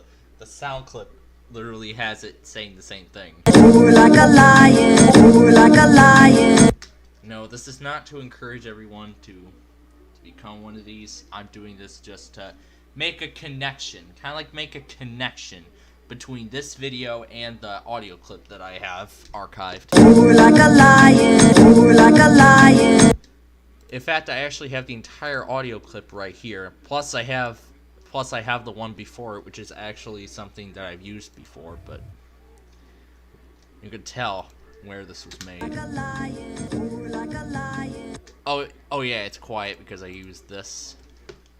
Now, unfortunately, I'm gonna have to silence this, but let me, oh, I could just pop out the chat. and then we'll have the entire chat available. It doesn't work here.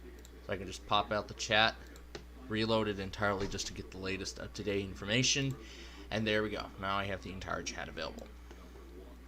Barnstable is ready for KDK. So yeah, here's what I was doing earlier. I'm actually gonna turn this down all the way. I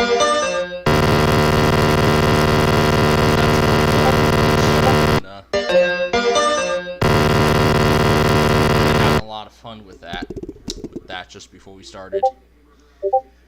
Oh my god. But this you could see the footprint.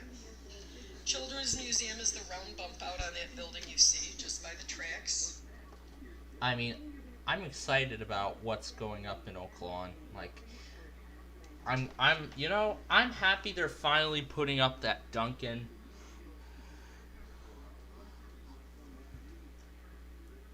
I'm very happy that they're finally putting up that Dunkin' that was supposed to go up. I'm glad they're finally putting up that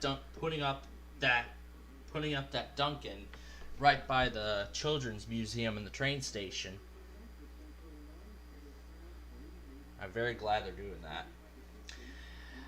Now comes the, of course, Far From Out is live. All nights, but we're here for KDKA mainly. And then, of course, we have Millionaire Live coming up in the next hour, and then we've got, and then if Brandon is interested, if he's going to be available tonight, if Brandon's available tonight, then he'll be, if he's up for it tonight, we can, we'll make up 2 weeks worth of Deal or No Deal, because we were not able to do it. We were not able to do it last week or on that other week. We were not able to make up 2 weeks. We were not able to do 2 weeks of it. But as for tomorrow, we're back. As for tomorrow, we're pretty much back to normal with our stuff here, you know. We're back to normal with everything. META, WTOP, we're back to normal with all that stuff. I gotta add WETA into my reminder. But I'll add that later. For now, let's get KDK out of the way, and then after we get that, the Amplify theme, then.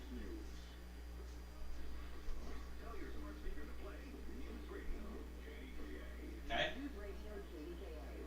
Alright, Jimmy, roofing and siding.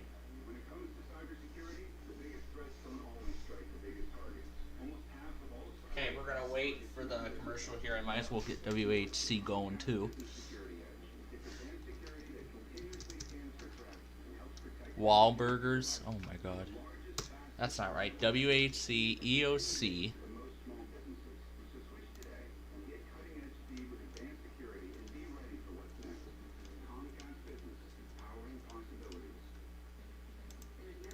He has a Burke server, so we'll play that too.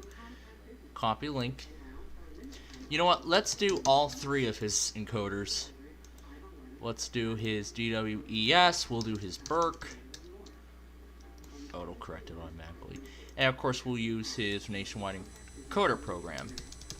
However, this might have copyrighted content on it, so I'm going to... Yep, there it is, as expected.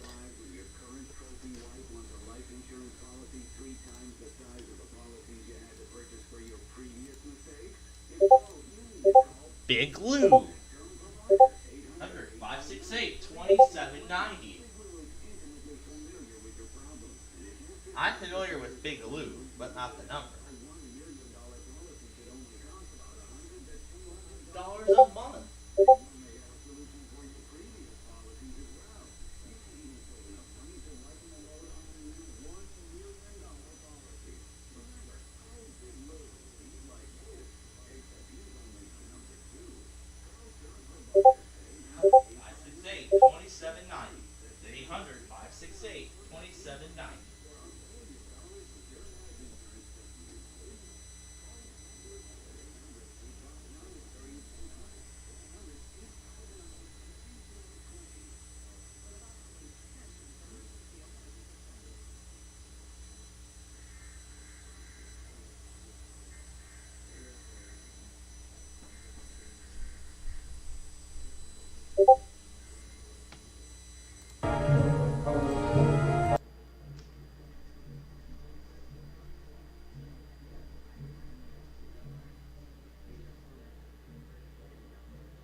Thank you for listening to WAHC.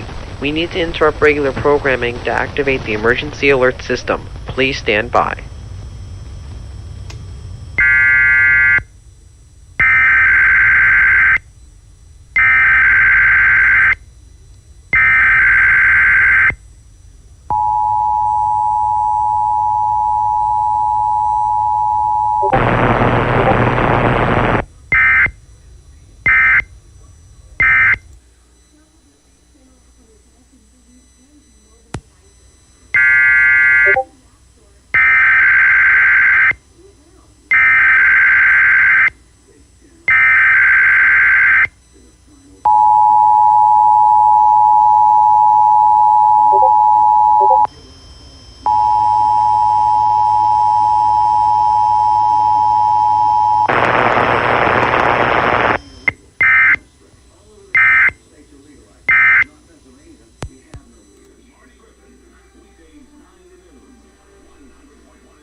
Alright, amplify time.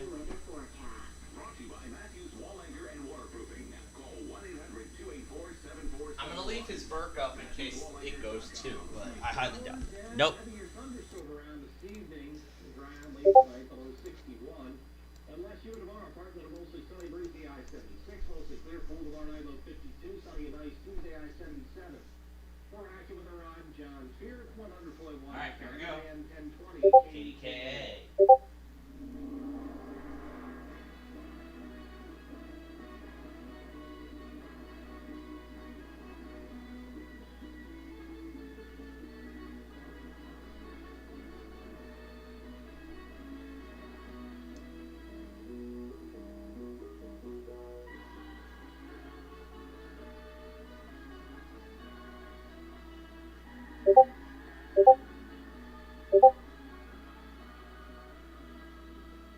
Good evening and welcome to Amplify. Oh,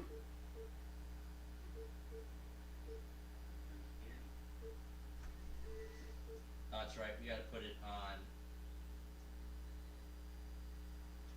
WHAS since we're going to be getting that tonight. Alright. Okay. Alright. It's my allergies. It's my allergies, sorry. Okay, here we go. We're gonna upload KDKA, both that and amplify. Alright, here we go.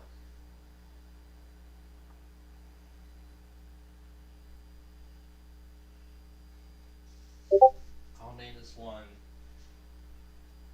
Back at Home. I'll just call it Back at Home. I think they just tested just in time because they just put a flash flood. Pittsburgh just put out a flash flood warning. Okay. KDKA random. It took me a while to put that joke. Nah, just kidding. KDKA weekly test.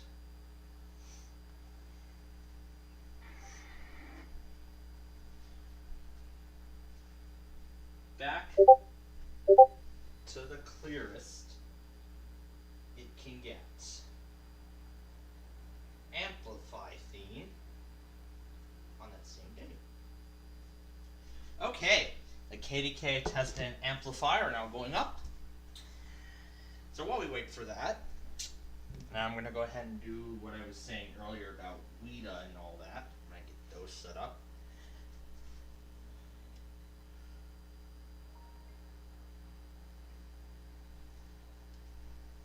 We have WeatherPro on the phone again. Yeah, hello, Plainfield. We just got the KDKA test. Alexa, turn up 2. Alright, for better. Alright. Alexa, turn down 1. What are you doing right now? I'm uploading KDK and the Amplify theme, and we are going to do Millionaire Live on our TV station in about 45 minutes. Okay, Yep, KDK did their test. Oh my god. That's so random. It's their normal test time.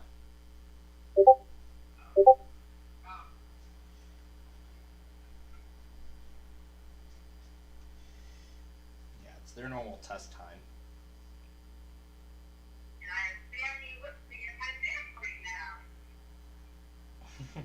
Yeah, I wonder what Sandy's up to. She's in my bed laying down, ready for sleep. Yep. Yep, she is getting ready for bed because it is just after 9 p.m. Eastern time. So yeah, it's just after 9 p.m. Eastern time.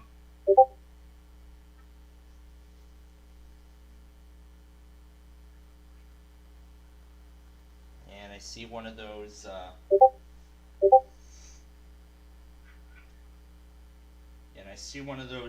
warnings from Shreveport, was just uploaded. That was from earlier. Was there a Southern emergency today? No, there wasn't. It was the severe thunderstorm warning from northern Louisiana. Yeah, he just put that up.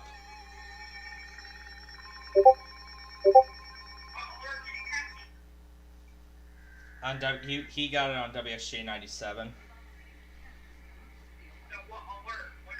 That was a severe thunderstorm warning. Yeah, and also on my TV station, I just came across one of those clips from an unfinished project that I actually connected very well to that video you made with that lion on screen. Yeah, I made a good connection to that. So yeah, I made a really good connection to that, and I decided, like, put that with the audio from that clip from an unfinished project I had together. Roar like a lion, roar like a lion. It's literally saying roar like a lion as you roar like a lion. That's literally what it was like. That's I enjoyed making that as well.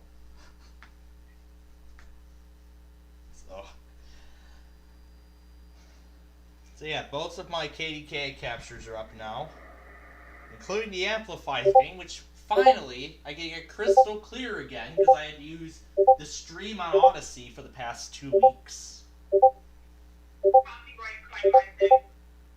What thing?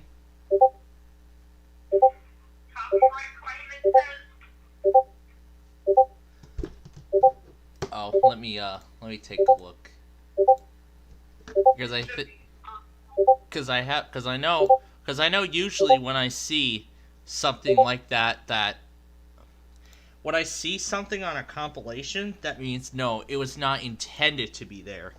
But for something like that concert, it is intended to be there because that's literally what the experience is. Alright, let me take a look. Okay, let's see. Filter, I'll just go to... Oh, it's Moore, Oklahoma. Blank. Oh my god. Content used blank. Content used blank. There's like no information.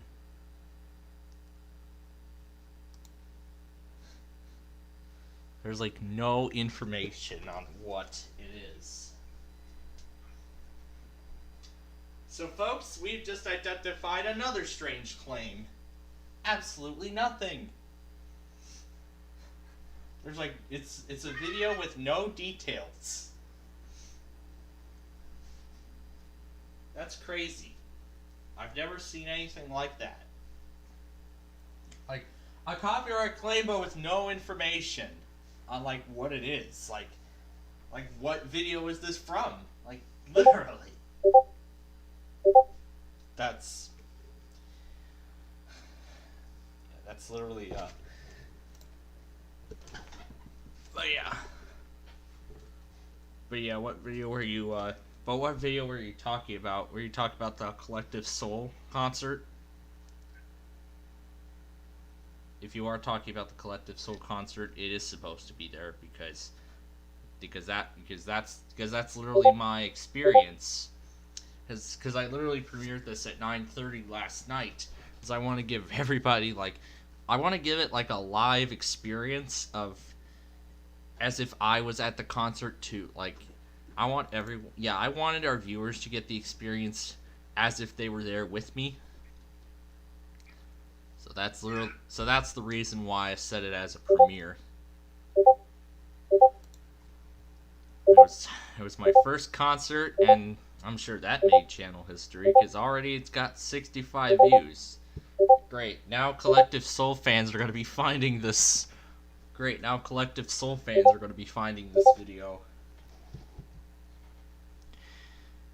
But in terms of the risk, pretty much it's just in Arizona now.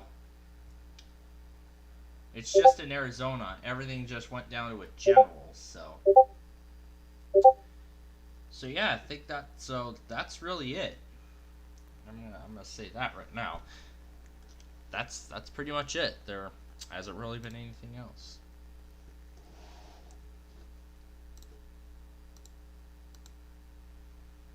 New morning. I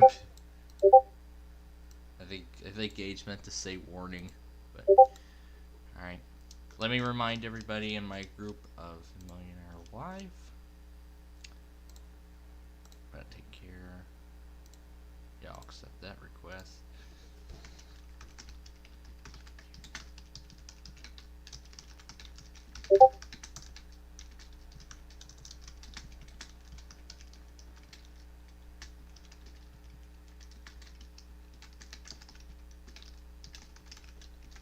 So I'm reminding everybody in my group, pin message, and let me remove the other message. Alright, I've just reminded everybody in my server of Millionaire Live's return at 9 p.m. tonight, so we'll start the call then. So, what we'll do is I'll get the Jacksonville Auto Weekly first, and then we'll start Millionaire. Which that actually reminds me, I should go ahead and get like the game itself ready, so that way I won't have to worry about getting it set at the last second. Because I know how much of our viewers are excited to see Millionaire Live return for the first time in over 2 weeks. That's how long it's been since we last did a Millionaire show. That's how long it's been since we last did a Who Wants to Be a Millionaire episode on my station. No.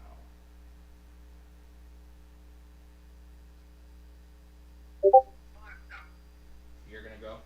How many hours until July 4th, 9 p.m.?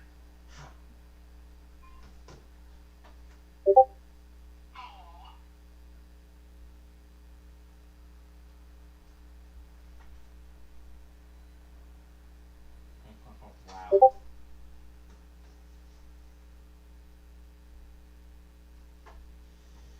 Wow, that's bad.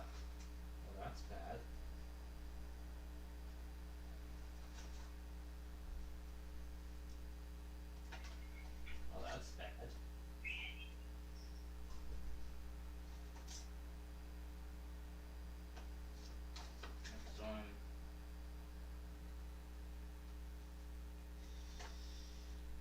So I'm getting Millionaire all set. Getting all the money cards and everything organized. I'm getting everything all set for the show. So, yeah, I can't wait to do Millionaire Live tonight. It's the first time in over 2 weeks since we last did something like this, and I'm ready to bring it back. Yeah, I'm ready to bring back Millionaire Live to my station. And maybe if Brandon is interested tonight, we'll make up 2 weeks worth of Deal or No Deal, or we can do that on Wednesday night, or maybe tomorrow night during White Sox baseball. I think we can make that up there too, because I think Brandon will be interested around then. So, and I do know WeatherPro is to go to bed very soon.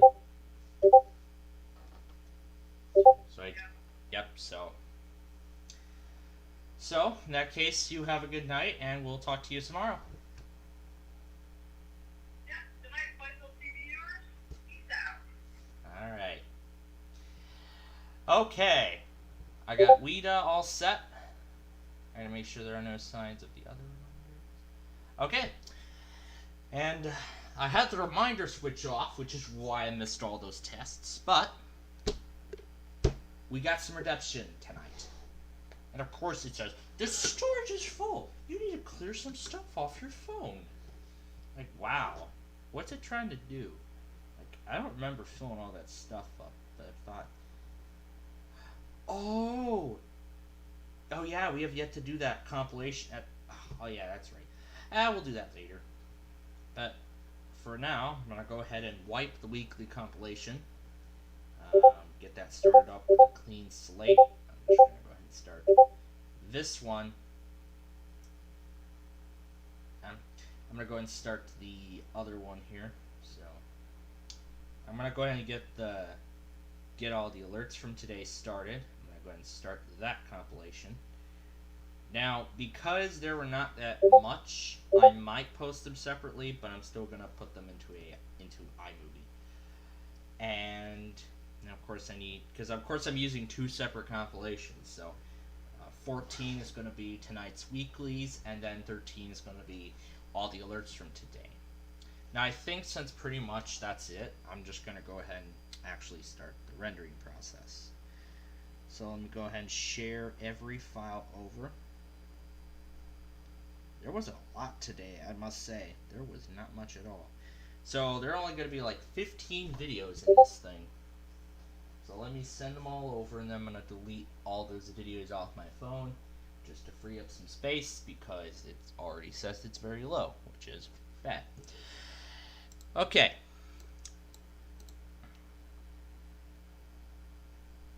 And I think we should restart the stream too, because we want to get WHAS in. So one moment while we restart, but we shall be back in a flash. So here we go. Ending.